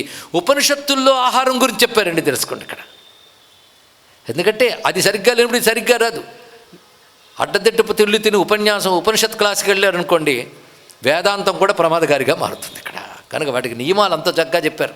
ఎక్కడెక్కడ చెప్పారంటే నేను ఆ కథలు చెప్తే మళ్ళీ ఉపనిషత్తుల ఉపన్యాసం అయిపోతుందని ఉందని మాత్రమే చెప్తున్నాను ఇక్కడ మొత్తానికి. జీర్ణం భుంజీత మాత్రయ. ఆ తర్వాత వాక్యం అద్భుతం చెప్పాడు. తిన్న వెంటనే జీర్ణం అవ్వగలిగే ఆహారాన్ని తిను అన్నాడు ఇక్కడ. ఇది చాలా ముఖ్యం. ఎందుకంటే అలా జీర్ణం కాని ఆహారం ఏమవుతుందంటే అన్వాంటెడ్ మెటీరియల్ అనే దాన్ని కడుపులో చేర్చుతుంది, అది విషంగా మారుతుంది. అంతెందుకు ఆహార పదార్థాన్ని తీసి ఒక తట్టలోనో తొట్టెలోనో పడేయండి, తర్వాత ఏమవుతుంది? క్రిములు పట్టి అలా అవుతుందా లేదా? అలాగే ఒక ఆహార పదార్థం అరగకుండా లోపల ఉంటే శరీరంలో అదే తయారవుతుంది. అదే జీర్ణం భుంజీత మాత్రయా ఈ విషయం. ఇలాగ హితం పథ్యం సదాహారం. అయితే కొంతమంది ఏమంటుంటారంటే, చిన్నపిల్లాడివి ఇప్పుడు నీకేమొచ్చింది తిను, పెద్దయ్యాక మాకు తప్పలేదు కదా నీకు అంటే, అప్పుడు ఆ పిల్లాడు ఏం చెప్పాలంటే, నేను ఇప్పటి నుంచి తింటే పెద్దయ్యాక నేను కూడా మీలాగే రోగగ్రస్తుని అవ్వాలి, ఇప్పుడే జాగ్రత్తగా ఉంటే పెద్దయ్యాక మీలా నేను మూలగక్కర్లేదని చెప్పగలగాలండి. అది అందుకే మొదటి నుంచి ఆ డిసిప్లిన్ చాలా అవసరం. అదే ఇక్కడ హితం పథ్యం సదాహారం జీర్ణం భుంజీత మాత్రయా అని చెప్తూ ఆహారాన్ని కూడా దేవత అతిథి సత్కారం కృత్వా సర్వం యథావిధి శేషం ముంజే శుచిర్భూత్వా నచ భాషేత విప్రియం. దేవతలకు అతిథులకు ఇచ్చిన తర్వాత అంటే రోజు ఇవన్నీ చేసుకుంటే రొటీన్ కష్టమేమో, కనుక దేవతలకి కాస్త నివేదన చేసి తినడమని నేర్చుకోగలగాలి. కుదిరిన ప్రతిసారి అతిథులకు కూడా అందించడం నేర్చుకోగలగాలి. అలా చేసి అప్పుడు తాను పవిత్రుడై ఆహారాన్ని, మిగిలిన ఆహారాన్ని తను స్వీకరించాలి. భోజన సమయంలో నచ భాషేత విప్రియం. అసలు మౌనేన భుజ్యతామన్నారు. కొన్ని మౌనం కాకపోయినా కనీసం మంచి మాటలు చెప్పుకుంటూ భోజనం చేయవచ్చు. కానీ నచ భాషేత విప్రియం, చెడు మాటల్ని, ఒకరికి అప్రియం కలిగించే మాటలను ఆడకూడదు. కొంతమంది సరదాగా భోజనానికి కూర్చుంటారండి, మధ్యలో వచ్చేవాడికి తగాదా పెరిగిపోయి కంచాలు విసిరేసుకుంటుంటారు. ఇళ్లల్లో కూడా కనబడుతుంటే అప్పుడప్పుడు అది మహాదోషమని. అన్నాన్ని ఎప్పుడూ ఆ విధంగా చేయకూడదు. కానీ భుజించవలసిన పద్ధతులు కూడా చెప్తున్నారు ఇక్కడ. పైగా గృహస్థు వల్ల అతిథులకి నివాసము, నీరు, భోజనము ఇవి కల్పించబడుతుంటాయి. మరొకటి శుభాచారాల్లో గోపోషణ అనేది చాలా ముఖ్యం. మిట్ట మధ్యాహ్నం కానీ అర్ధరాత్రి వేళ కానీ బయటికి వెళ్ళకూడదు. ఇది శుభాచారాల్లో ఒకటి చెప్తున్నాడు. ఎందుకు చెప్పారో చాలా విశేషమైన అంశం. ఈ సమయంలో గుర్తుకొస్తుంది, అసందర్భమైన గుర్తుకొచ్చింది కూడా చెప్పేస్తాను. ఏం చేస్తా? ఒక పెద్దావిడ చెప్పారు, ఆమె యువతిగా ఉన్నప్పుడు ఈ తెనాలి ప్రాంతంలో వాళ్ళు ఉండేవారు.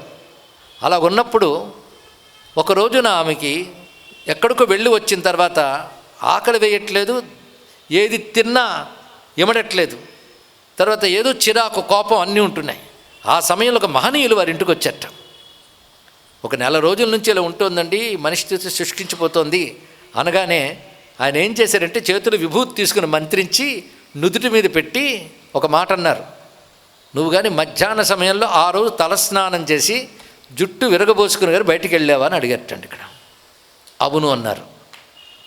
దాని ప్రభావం ఇది అని విభూతి పెట్టి పోపో అన్నట్టండి. వెంటనే ఆమెలకు మార్పు వచ్చి బాగైందిట. దీన్ని బట్టి స్నానం చేసిన తర్వాత జుట్టుని ఎలా ఉంచాలి, ముడి ఎలా వేయాలి, ఇవన్నీ చెప్పారు. అవన్నీ చేయకుండా బయటికి వెళితే సూక్ష్మ ప్రపంచంలో మనం కనబడిన అనేక దుష్టశక్తులు ఉంటాయి, అవి ప్రవేశించే ప్రమాదం ఉంది. ఈ రోజుల్లో విరగబోసుకుని తిరుగుతూ కళాశాలలకి, ఉద్యోగాలకి అక్కడికి తిరుగుతున్న స్త్రీమూర్తులు మనం చూస్తున్నాం. దుష్ప్రభావాలు ఉండి తీరతాయి, మనం నమ్మినా నమ్మకపోయినా. నమ్మకపోతే చాలా మంచిది వేటికి, దుష్టశక్తులకి. ఎందుకంటే వాడు ప్రతిక్రియ చేయడం కనుక సెటిల్ అయిపోవచ్చు అక్కడ. అది ఎన్ని కాలాలు మారినవి ఉంటూ ఉంటాయి తెలుసుకోండి. కలికాలంలో ఇంకెక్కువ ఉంటాయి. వాటికి రూమ్స్ దొరుకుతాయి కలికాలంలో. జాగ్రత్తలు పడేవాళ్ళు ఉండరు కనుక. ఆ మహానుభావుడు ఎవరో కాదు, ఎవరి పేరు చెప్తే ప్రాతస్మరణుడిగా మనం ధన్యులమవుతామో బ్రహ్మశ్రీ తాడేపల్లి వెంకట నారాయణ శాస్త్రి గారు. యత్యాశ్రమంలో పరమాచార్యుల వారిని, గృహస్థాశ్రమంలో వారిని ఎవరైనా ముందు చెప్పుకుంటారు. వారికి ఆ సూక్ష్మ ప్రపంచ శక్తి తెలుసండి వారికి ఇక్కడ. అందుకే పెద్దలు ఏది పెట్టినా ఏ సమయంలో ఎలా ఉండాలో, సంధ్యా సమయంలో ఎలాగ, మధ్యాహ్న సమయంలో ఎలాగ, ఏ కాలంలో ఏ శక్తులకి స్థానములో పెద్దలు నిర్ణయించారు. అంటే ఋషులు ఒక్కొక్క వాటికి ఒక్కొక్క కాలం నిర్ణయించారు. వాటి కాలం ఉన్నప్పుడు మనం వెళ్ళకూడదు. కనుక ఇందులో స్పష్టంగా చెప్తున్నాడు, బహిర్నిష్కరణం చైవ కుర్యాత్ కారణతోపివా మధ్యాహ్నేవా అర్ధరాత్రేవా గమనం నైవ రోచయేత్. ఈ విషయాన్ని కూడా చెప్పారు. పైగా మరొకటి, నువ్వు అన్నీ సంపాదించు, చక్కగా బ్రతుకు, కానీ విషయాల్లో ఎక్కువగా మునిగిపోకు. ఎందుకంటే మళ్ళీ తరించడానికి అవకాశాలు మూసుకుపోతాయి. ఎప్పుడు వాటి గురించే. మరి ఎప్పుడే నువ్వేమిటి, జీవిత పరమార్థం అంటే ఆలోచించడానికి టైం ఉండదు. అందుకే విషయాన్న అవగాహేత స్వశక్త్యాతు సమాచరే. కొంతమేరకు చేసి నీ శక్తి కొలది ధర్మాచరణ చేయు. అదేవిధంగా ఆదాయానికి తగ్గ ఖర్చు గృహస్థుకి అత్యంత ప్రధానమైనది. ఇంతకంటే ఎకనామిక్ రూల్ ఎవడైనా చెప్పగలండి? నీ ఒంటికి తగ్గ కొలతతో వస్త్రం కుట్టుకో, నీ ఆదాయానికి తగ్గ అవసరాలతో జీవితం గడుపుకో. ఇది గొప్ప విషయాన్ని చెప్పాడు ఇక్కడ. ఇలా చెప్తూ ఎన్ని శాస్త్రములు చెప్పినప్పటికీ కూడా ప్రధానం ఏంటంటే నిన్ను నువ్వు పరిశీలన చేసుకో. ఇది ఆ చివరికి చెప్తున్నాడు. సెల్ఫ్ ఇంట్రాస్పెక్షన్ అంటారు. నిన్ను నువ్వు పరిశీలన చేసుకో. నువ్వు చేస్తున్నది ఏమిటి? అవతల వాళ్ళ గురించి మభ్యపెట్టడం కాదు. నేను గొప్పవాడిని అండి, మంచిదే, నీకు తెలుసా మాట? నిన్ను ప్రశ్నించుకో, నీకే తెలుస్తుంది నువ్వేం చేస్తున్నావు. ఈ శాస్త్రాన్ని దగ్గర పెట్టుకుని అలా ఉంటున్నానా లేదా పరిశీలిస్తే నీ ఆత్మనికి సమాధానం చెప్తుంది. అందుకు చివరికి ఏం చెప్పాడంటే, ఆత్మసాక్షి భవే నిత్యం ఆత్మనస్తు శుభాశుభే. తాను చేసిన మంచి చెడ్డలని తనకు తానే సాక్షిగా పర్యాలోచన చేసుకోవాలి. అందుకే మానవుడు ప్రయత్నించవలసినది త్రికరణాలతో తప్పు చెయ్యను అని నిశ్చయించుకుని ప్రవర్తిస్తూ ఉండాలి. ఇది మొత్తం వృత్తులు, ఆదాయాలు, అలా బ్రతుకుతున్నప్పుడు శుభాచారములు. ఈ శుభాచారములు అనేదాన్ని కలిపి ఒక సంపూర్ణమైన జీవన విధానాన్ని ఇలా చేసి, చెప్పాల్సిందంతా చెప్పాను, ఇంకేమైనా వినాలనుకుంటున్నావా? అదేంటో అలా అడుగుతుంటాడు మాటిమాటికి ఆయన ఇక్కడ. ప్రతిసారి చెప్పాల్సిందంతా చెప్పానంటాడు. ఇంకేమైనా అడగాలనుకుంటున్నావా అంటే అవకాశం ఇచ్చాడుగా, అడుగుతుంది ఆవిడ. అంటే ఇంకా చెప్పాల్సిన మిగిలిందనమాట. ఎంతైనా మిగిలి ఉంటుందండి. 7 రోజులతో ప్రవచనం అయిపోతుందా? ఇంకా ఉంటూనే ఉంటుంది. కనుక ఆవిడ మళ్ళీ అడుగుతాయి, ఏత శ్రోతుం మహాదేవా. ఇక్కడ మళ్ళీ నిన్న మనం కొంతవరకు చెప్పుకున్న కర్మ విపాకం అమ్మవారు మళ్ళీ ప్రారంభించారు. అయిపోయింది కదా, మరి ఎందుకు అడిగింది ఆవిడ? ఏదో ఉండుంటుంది. అది మనము ఒకసారి తెలుసుకుందాం. నిన్నది నేను రిపీట్ చేయట్లేదు, మళ్ళీ ఇవాళ ఆవిడ అడిగిన దానికి ఆయన ఏం చెప్తున్నాడో చెప్తున్నాం. ఇక్కడ ఏమని అడిగిందంటే, కొందరు గొప్పవాళ్ళు కష్టాలకు గురి కాని వారు ఉంటారు. వారికి ఎప్పుడు భోగాలు వస్తూనే ఉంటాయి. వాళ్ళకి ఏ ఉపద్రవాలు రావు. జీవితంలో చూస్తుంటే హాయిగా గడిచిపోతుంటుంది. వాళ్ళకి అన్నీ అమర్చినట్టుంటాయి అన్నీ కూడా. మరికొందరు కష్టాలు అనుభవిస్తారు, దరిద్రాలు, భోగరహితులుగా ఉంటారు. ఎందువల్ల అని అడిగితే ఇక్కడ మళ్ళీ సమాధానం చెప్తున్నాడు ఆయన. ఇంచుమించు నిన్నటి వల్లనే కనబడుతుంది, కానీ దీనికి చిన్న మార్పు ఉంది. అందుకు ఒకటి గుర్తుపెట్టుకో పార్వతి అంటున్నాడు శివుడు. సకృతస్య ఫలం భుంక్తే నాణ్యస్తద్భోక్తుమర్హతి.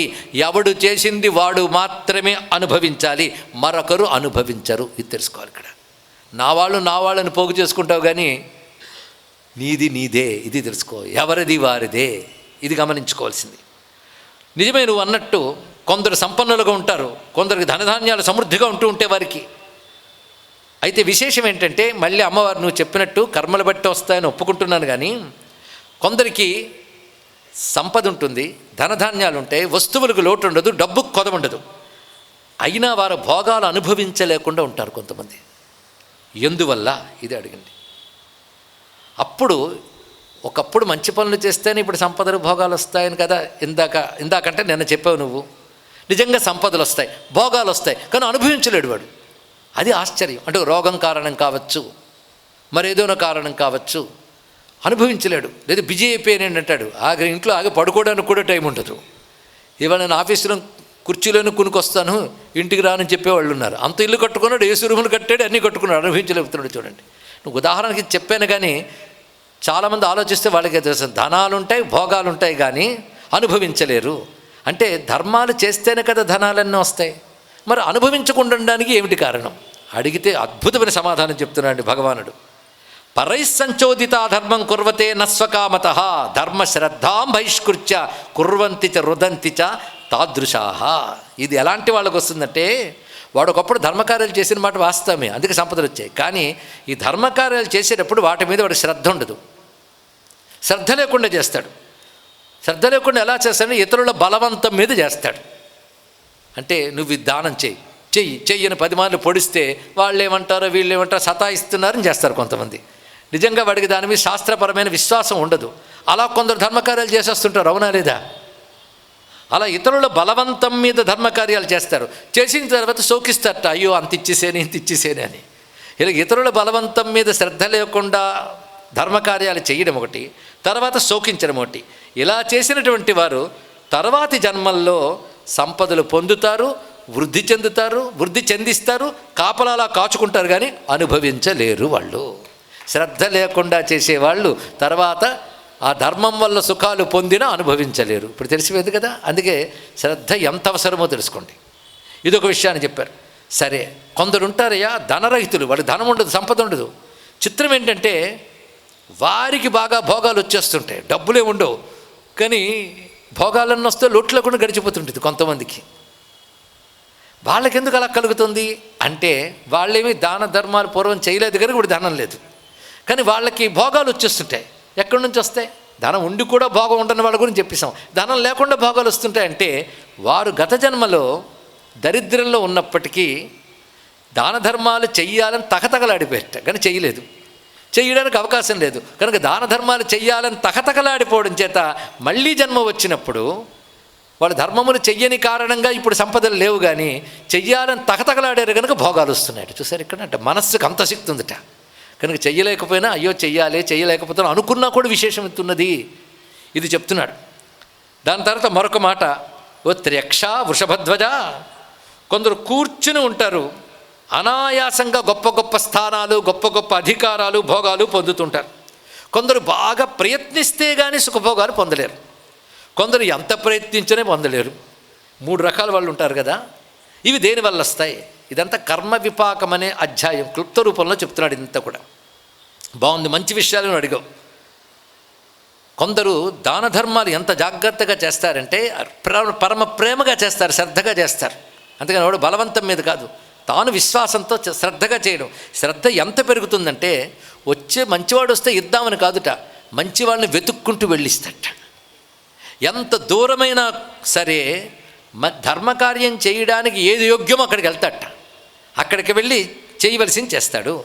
పైగా అవతల వాళ్ళ అవసరాలని తానే ముందు తెలుసుకొని వాళ్ళ అవసరాలు తీర్చడానికి ధర్మకార్యాలు చేస్తాడు ఇక్కడ. ఇలా చేసేటప్పుడు పైగా చేసినప్పుడు కూడా అనునయంగా చేస్తాడు. అంటే నేను ఇస్తున్నానని గర్వం పక్కన పెట్టి ప్రేమగా సమర్పణ చేస్తాడు, అనునయంగా చేస్తాడు ధర్మకార్యాలని. రెండవది, వాళ్ళు చెప్పకుండా వాళ్ళ చేష్టలతోనే అవసరాలు గుర్తించి తానే ఇస్తూ ఉంటాడు. పైగా దీని ఫలితం ఎంత అని ఆలోచించడు, అలా ప్రేమగా చేస్తూ వెళ్తాడు. అలాంటి ధన్యులు తర్వాత జన్మల్లో ఏం ప్రయత్నం లేకుండానే వాళ్ళకి అన్నీ తమంత తాము వస్తూ ఉంటాయి. ధనములు కానీ భోగములు కానీ అవన్నీ తమంత తాము వస్తూ ఉంటాయి. అదే కానీ అవతల వాళ్ళు యాచించినప్పుడు దానం చేయడం, ఏదో సమయం చూసుకుని చేయడం, అలాంటివి అప్పుడప్పుడు చూసుకుంటూ కుదిరినప్పుడు చేయడం పెట్టుకున్నటువంటి వారు ఎవరైతే ఉంటారో వారు జీవితంలో కొంత ప్రయత్నం చేస్తే కానీ దేన్ని సాధించలేరు వారు. ఇక కొందరున్నారు, ఎవరు ఎంత యాచించిన చెల్లిగా ఇవ్వరు, దురాశాపరులై ఉంటారు, అసూయాగ్రస్తులై ఉంటారు. వాళ్ళు ఎంత ప్రయత్నించినా ఏది పొందలేరు. కనుక అప్రయత్నంగా పొందేవారు, ప్రయత్నంతో పొందేవారు, ఎంత ప్రయత్నించినా పొందని వారు అని 3 విభాగాలు ఎవరెవరికి ఎలాగొస్తాయో చెప్తున్నాడు ఇక్కడ. దాని తర్వాత మరొక మాట చెప్తున్నాడు, కొంతమంది ముసలి వాళ్ళు అయిపోయిన తర్వాత అనుభవించే శక్తి సమర్థతలు తగ్గిపోయాక అప్పుడు భోగాలు ధనాలు వాళ్ళకు వస్తుంటాయి. మిగిలిన యవ్వన కాలంలో మాత్రం ఏం లేదు, ఆ బతుకు చివరి దశలో వస్తూ ఉంటాయి. ఆ వార్ధక్యంలో అలా ఉన్న సమయంలో వాడు సుఖభోగాలు వస్తాయి.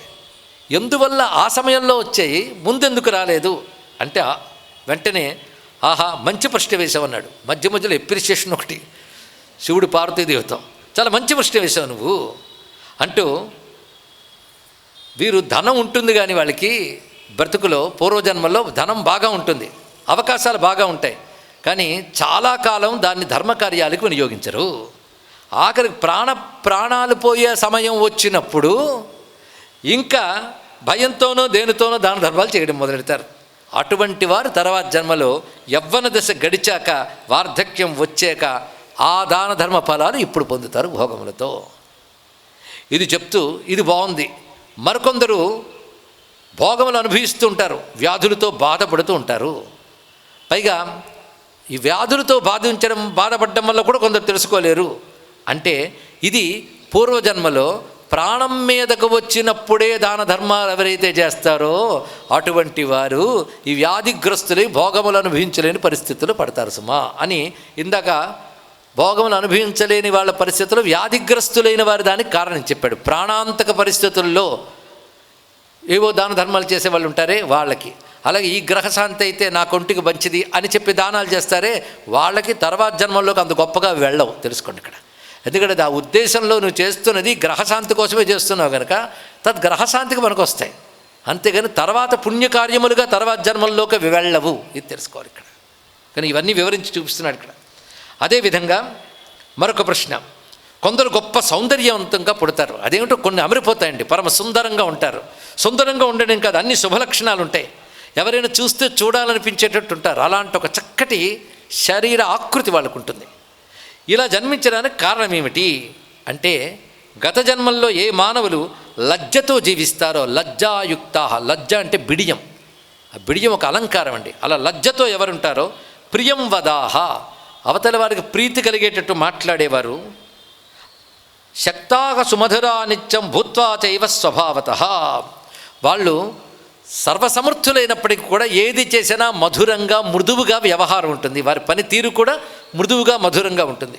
అలాగే దయ కలిగి ఉంటారు, మాంసభోజనం వర్జిస్తారు, ధర్మం కోసం వస్త్రాలంకారాలు దానం చేస్తారు, భూమి మొదలైన వాటిని పరిశుభ్రంగా ఉంచుతారు, అగ్నిని దేవతల్ని ఆరాధిస్తారు. అటువంటి నరులు తర్వాత జన్మలో మంచి శరీర లక్షణాలతో సౌందర్యంతో పుడతారు. మంచి సులక్షణ శరీరం వాళ్ళకు వస్తుంది. ఎవరు కోరుకోరండి అలాంటి శరీరం రావాలి, కానీ కనుక అంత అందమైన శరీరం కావాలంటే తత్పూర్వ జన్మల్లో ఇలాంటి పుణ్యములు ఉంటే అలాంటి శరీరం వస్తుంది ఇక్కడ. మరికొందరు వికృతి రూపంలో కనబడతారు కదా, దానికి కారణం ఏంటండి అమ్మవారు? పోనీ అది చెప్పి సూరుకోవచ్చుగా.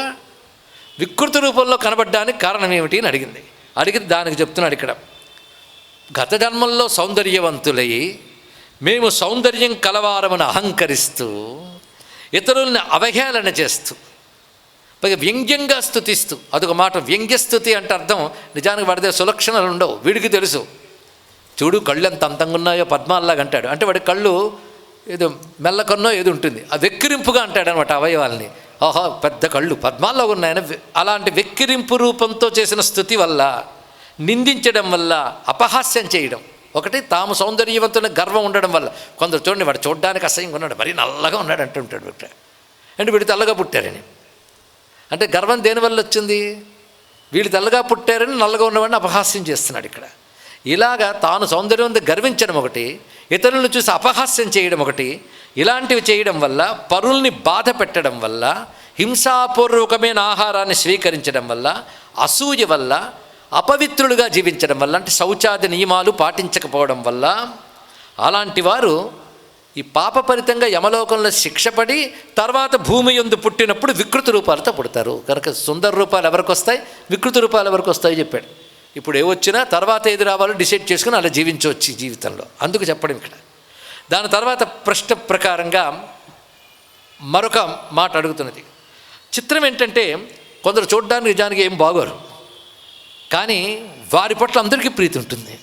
అది ఆశ్చర్యం. ప్రమదాప్రియులు స్త్రీలు కూడా వారిని చూసి ఆకర్షితులవుతూ ఉంటారు. నిజానికి వాళ్ళు చూడడానికి చూస్తే అంత గొప్పగా ఉంటారు. దాన్ని వాళ్ళు అదృష్టమే అనాలి. అదృష్టం అనే మాట మనం అంటుంటాం. అదృష్టం అంటేనే కనబడనిది అని అర్థం. అంటే ఇదివరకు చేసిన కర్మ పోయిన తర్వాత కనబడలేదు. కనబడని కర్మఫలాన్ని అదృష్టం అంటారు. ఇది మనం లోకంలో ఎప్పటికీ వ్యవహరిస్తుంటాం. వాడు అదృష్టవంతుడండి అంటే అర్థం ఇది పొందడానికి అనుగుణమైన ఏదో మంచి కర్మ ఇదివరకు చేసున్నాడు, అది ఇప్పుడు కనబడట్లేదు, దాని ఫలం కనబడుతుందన్న మాట అదృష్టవంతుడన్న మాటలోనే తెలుస్తుంది. ఈ జాతి అలవాటండి భాష. అందుకు భాష బ్రతికించుకుంటే మన సంస్కృతి బతుకుతుంది అనడంలో వాడు దురదృష్టవంతుడు, వాడు అదృష్టవంతుడు మాటలోనే పురాకృత కర్మలను బట్టి అనుభవిస్తున్నాడు అని ఒక ఎక్స్ప్రెషన్ ఉంది. ఎవడైనా దుఃఖపడుతుంటే అయ్యో పాపం ఉంటాం, కానీ వాటే సిన్ అనే మాట ఇంకో భాషలో లేదు. మన భాషలో అయ్యో పాపం అంటాం. ఎందుకంటే అర్థం అయ్యో ఒకనాటి పాపఫలం కదా వాడు అనుభవిస్తున్నాడు భావం అందులో ఉంది. మనకు తెలియదు, ఈ జాతికి అలవాటైపోయింది. చూసారా, సంస్కృతి అంటే ఇదండి.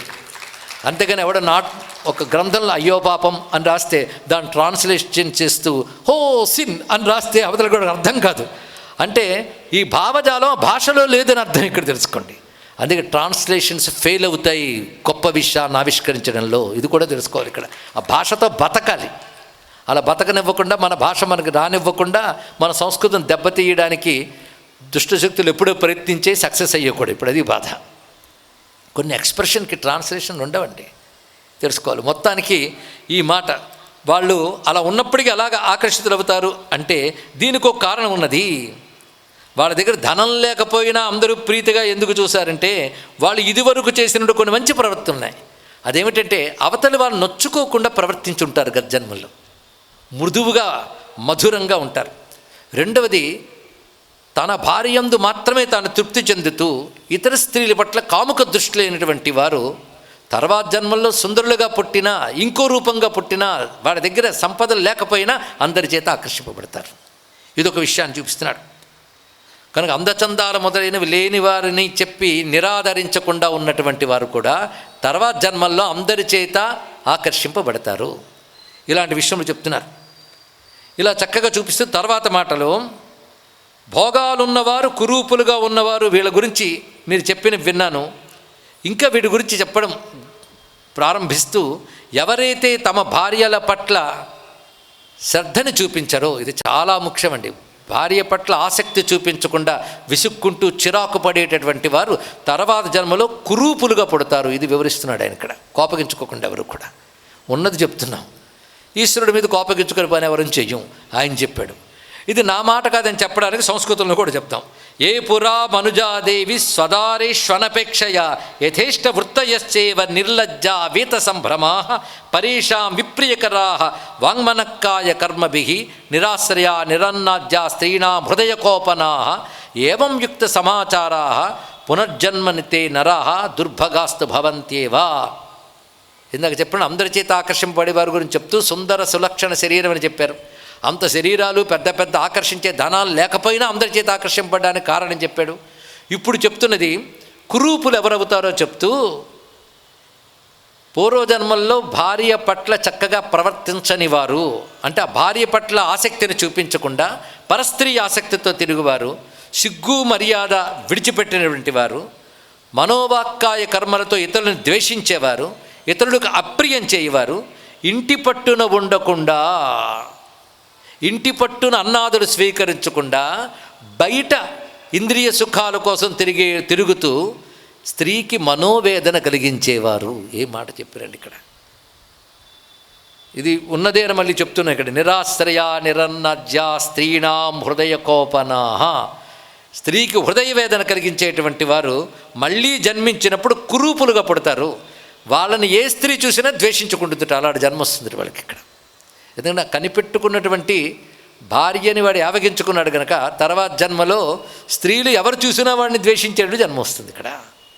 ఇలా వివరించారు ఇక్కడ. ఆ తర్వాత చెప్తూ మరికొంతమంది ఉంటారయ్యా మహానుభావులు, జ్ఞాన విజ్ఞానాలు ఉంటాయి, బుద్ధిమంతులు ఉంటారు, వివేకవంతులు ఉంటారు. అలాంటి వాళ్ళు వివేకంతో శాస్త్రం చెప్పినట్టు ఎన్ని మంచి పనులు చేసినా వాళ్ళు దురదృష్ట స్థితిలోనూ ఉంటారు. వాళ్ళకి సంపదలుండవు, భాగ్యాలుండవు. ఎందువల్ల అని అడిగింది. నిజమే, వాళ్ళు పూర్వజన్మలో కూడా మహాపండితులై జ్ఞానులై ఉంటూ ఎవరికి ఆశ్రయం ఇవ్వకుండా, ఎవరికి అన్నదానాదులు చేయకుండా కేవలం తమ పొట్ట నింపుకోవడం మాత్రమే చేస్తూ ఉంటారో. ఏది ఇదివరకు పాండిత్యం ఉన్నప్పుడు ఇలా వెలగబెట్టినటువంటి వారు తర్వాత జ్ఞానులుగా పుట్టినా దరిద్రులుగానే ఉంటారు. వాళ్ళు ఎంత ప్రయత్నించినా జ్ఞానం ఉన్నా కూడా రాదు. కొంతమంది అంత జ్ఞానం ఉంది కదా ఐశ్వర్యం వస్తుంది అనుకుంటాం. ఆ జ్ఞానం ఏమీ లేనివాడు ఐశ్వర్యవంతుడవుతాడు. అందుకే జ్ఞానం ఉండొచ్చు కానీ ఇతరులకి ఈ ధర్మకార్య శుభాచారము లేనటువంటి వాళ్ళు తర్వాత పండితులుగా పుట్టినప్పటికీ ఇదివరకు జ్ఞానపు వాసన చేత పండితులుగా పుట్టినప్పటికీ దరిద్రులు ఉంటారు. వాళ్ళ పాండిత్యం వాళ్ళు శోభించదు. అందుకు కొంతమంది వారి సరస్వతి కటాక్షం ఉంది కానీ లక్ష్మీ కటాక్షం లేదండి అంటుంటారు. సరస్వతి వేరు, లక్ష్మీ వేరు కాదు. వాళ్ళిద్దరు అత్తాకోడలు జగడాలు ఇవన్నీ మనం సృష్టించుకున్నవి కానీ రెండూ ఒకే పరాశక్తి. అంటే వాడి జ్ఞానపరమైన సేవ చేసేది కనుక జ్ఞానం వచ్చింది. ఆ జ్ఞానంతో సత్కర్మలు ఆచరించలేదు కనుక దరిద్రం వచ్చింది. అది తెలుసుకోవాలి ఇక్కడ. కానీ కనుక పాండిత్యం ఉన్నా తృప్తి పడిపోకుండా వారు కూడా సత్కార్యాలు చేయాలనే విషయం ఇక్కడ తెలుసుకోవాలి. మరొక మాట అడుగుతుంది ఇక్కడ. కొందరుంటారు పరమమూర్ఖులై ఉంటారు. వాళ్ళకి చైతన్యం, జ్ఞానం, విజ్ఞానం ఏమీ ఉండవు. మీరు కూర్చోబెట్టి పెట్టినా ఎంతసేపు ఇది ఎప్పటికి పూర్తవుతుంది అని పక్క వాళ్ళని అడుగుతారు. ఎందుకంటే వాళ్ళు రమ్మంటే వీడు వచ్చాడు అంటే వాడికి ఏమీ లోపలికి ఎక్కువ నమస్తే నారాయణ అనమాట. ఎందువల్ల అలా తయారవుతారు? వాళ్ళకి ఒక చైతన్యం ఉండదు, జ్ఞానం ఉండదు, విజ్ఞానం ఉండదు. పైగా బోళ్ళంత సంపద మాత్రం ఉంటుంది. ఎందువల్ల అంటే ఇక్కడ చెప్తున్నది ఏమిటి అంటే వాళ్ళు గత జన్మల్లో మూర్ఖులైన దానాలు చేస్తూ ఇట్లాంటి కర్మలు చేశారు కనుక సంపదలు వచ్చాయి. కానీ జ్ఞాన సముపార్జనకు చేయవలసినవి ఏవి చేయలేదు కానీ ఇప్పుడు మూర్ఖులయ్యారు. చూసారా?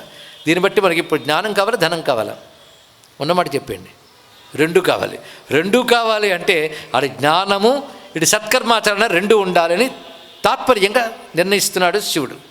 ఇలా చెప్తూ కొంతమంది చిత్రం ఏంటంటే మహామేధావులుగా పుడతారే, వేదాది శాస్త్రాన్ని వల్లెవేస్తారు, ధారణాశక్తి అద్భుతంగా ఉంటుంది, చక్కగా మాట్లాడగలుగుతారు. అది దేనివల్ల వాళ్ళకి వస్తుంది ఇది కూడా తెలుసుకోవాలి. ఏం చేయడం వల్ల ఇది వచ్చింది ఇది తెలుసుకుంటే ఇప్పుడు అవి లేకపోతే చేసే పని చేస్తాం. లేదా తర్వాత జన్మల కోసం కాదు, ఈ జన్మలో బాగా చేసినా ఈ జన్మలో రావచ్చు. అందుకే తర్వాత ఏం చెప్తున్నంటే ఇలాంటి మేధాశక్తి, ఇలాంటి జ్ఞానశక్తి, ఇటువంటి ప్రతిభ రావాలి అంటే వారు పూర్వజన్మలో మొట్టమొదట గురుసేవా ఫలం, గురువుని సేవించడం వల్ల అది లభిస్తుంది. రెండవది జ్ఞానం కోసమై భగవంతుడిని అప్పుడు ఆరాధించడం. ఒక తీర్థం చేసినా, దేవతారాధన చేసినా జ్ఞానం దేహి. త్యాగరాజు అంటారు కదా, జ్ఞానమొసగరాదా సుజ్ఞానమొసగరాదా అన్నారు ఇక్కడ. కానీ జ్ఞానం అడిగారు. ఎంతమంది జ్ఞానం కోసం భగవంతుని ఆరాధిస్తారో చెప్పండి ఇక్కడ. ఎంతమంది ఆరాధిస్తారు? అసలు రెండిటి కోసం భగవంతుని ఆరాధించేవాళ్ళు అరుదుటండి. ఒకటి నా పాపం పోవాలి అని ఆరాధించేవాళ్ళు తక్కువ. అవునో లేదో ఆలోచించారు. సుఖం కావాలి, లాభాలు కావాలి, అనుకున్నవి జరగాలని భగవద్ ఆరాధన చేస్తారే తప్ప నా చిత్తము శుద్ధము కావాలి, తెలుసో తెలియకో పోగు చేసుకున్న పాపాలన్నీ పోవాలి అని అంతమంది చేస్తారు. ఒకవేళ అలా చేసాడంటే వాడు బ్రతుకు ధన్యమైపోయిందండి. ఇంతవరకు పూర్వకర్మలను అనుసరించి అనుభవిస్తున్నారని చెప్తున్న భయం వేసిందే. కానీ చిత్తశుద్ధ్యర్థం భగవంతుని ఉద్దేశించి అర్చన చేసిన, దానం చేసిన, కర్మ చేసిన, కేవల చిత్తశుద్ధ్యర్థం భగవత్ ప్రీత్యర్థం అని చేసినట్లయితే ఎలాంటి పాపములైనా క్షయమవుతాయి. మనం చెయ్యం, అది వచ్చింది బతుకలు. కానీ పాప నివారణ ఉపాయం కూడా మనకుంది. రెండవది జ్ఞానం కోసం. జ్ఞానం కోసం భగవంతుని ఆరాధించడం. ఎందుకంటే చిత్తం శుద్ధం అవ్వడం, జ్ఞానం కలగడం, ఈ రెండు వస్తూ ముక్తి గ్యారంటీ అంది. జ్ఞానం కోసం ఎంతమంది అడుగుతారు? అలా గత జన్మలలో గురుసేవ నిష్కపటంగా చేయడం చేత, రెండవది జ్ఞానం కోసం తీర్థదేవతా సేవనం చేయడం చేత, మూడవది ప్రయత్నపూర్వకంగా ఇతరుల్ని జ్ఞానవంతులను చేయడానికి ప్రయత్నించడం. అంటే తనకు తెలిసింది చెప్పడం ఒకటి, ఎవరైనా పెద్దల ద్వారా చెప్పించే ఏర్పాట్లు చేయడం. అలాగే వారికి ఆ జన్మలో జ్ఞానం ఉన్నా మేము గొప్ప జ్ఞానవంతులు అని తమను తాను పొగుడుకోనివారు. ఎవరు మహామేధావులు అవుతారో చెప్తున్నాడు. గుర్తుపెట్టుకుంటారు కదా. మొదట ఏం చెప్పుకున్నాం? గురుసేవ. రెండవది జ్ఞానార్థులే తీర్థదేవతా సేవ. మూడు, ఇతరులకి జ్ఞానం అందే ఏర్పాట్లు చేయడం. నాలుగవది తాము జ్ఞానవంతులమని ప్రశంసించుకోకపోవడం. ఒక్కసారి ఏమిటి నా బుద్ధి ఇంత గొప్పగా ఉందని వాడి నెత్తి మీద వాడు చేయగొట్టుకుంటుంటాడు. వాటే నేడియా అని ఇక్కడ. అలా తమ బుద్ధిని తామే ప్రశంసించుకోవడం అనేది కూడా మంచిది కాదు. అలాగే ప్రశంసించుకోకుండా ఉండడం మంచిగా. అలాగే ప్రశాంత చిత్తం కలిగి ఉండడం, వాంగ్నియమం కలిగి ఉండడం. వాక్కుతో కోపంగా మాట్లాడడం కానీ, అశ్లీలం మాట్లాడడం కానీ, అసత్యం మాట్లాడడం కానీ, అప్రియం మాట్లాడడం కానీ కూడదండి. అలా అవి మాట్లాడకుండా వాక్కును నిగ్రహించుకోవడం గత జన్మల్లో చేస్తే, అలాగే పాఠశాలలు, విద్యా సంస్థలు లాంటివి ఏర్పాటు చేస్తే తర్వాతి జన్మలో వారు గొప్ప మేధావులుగా, పండితులుగా, అద్భుతమైన వాక్చాతుర్యం కలిగిన వారుగా అవుతారు. చూసారా? కనుక దీనికి అప్పుడు ఆ పుణ్యములు చేయాలి.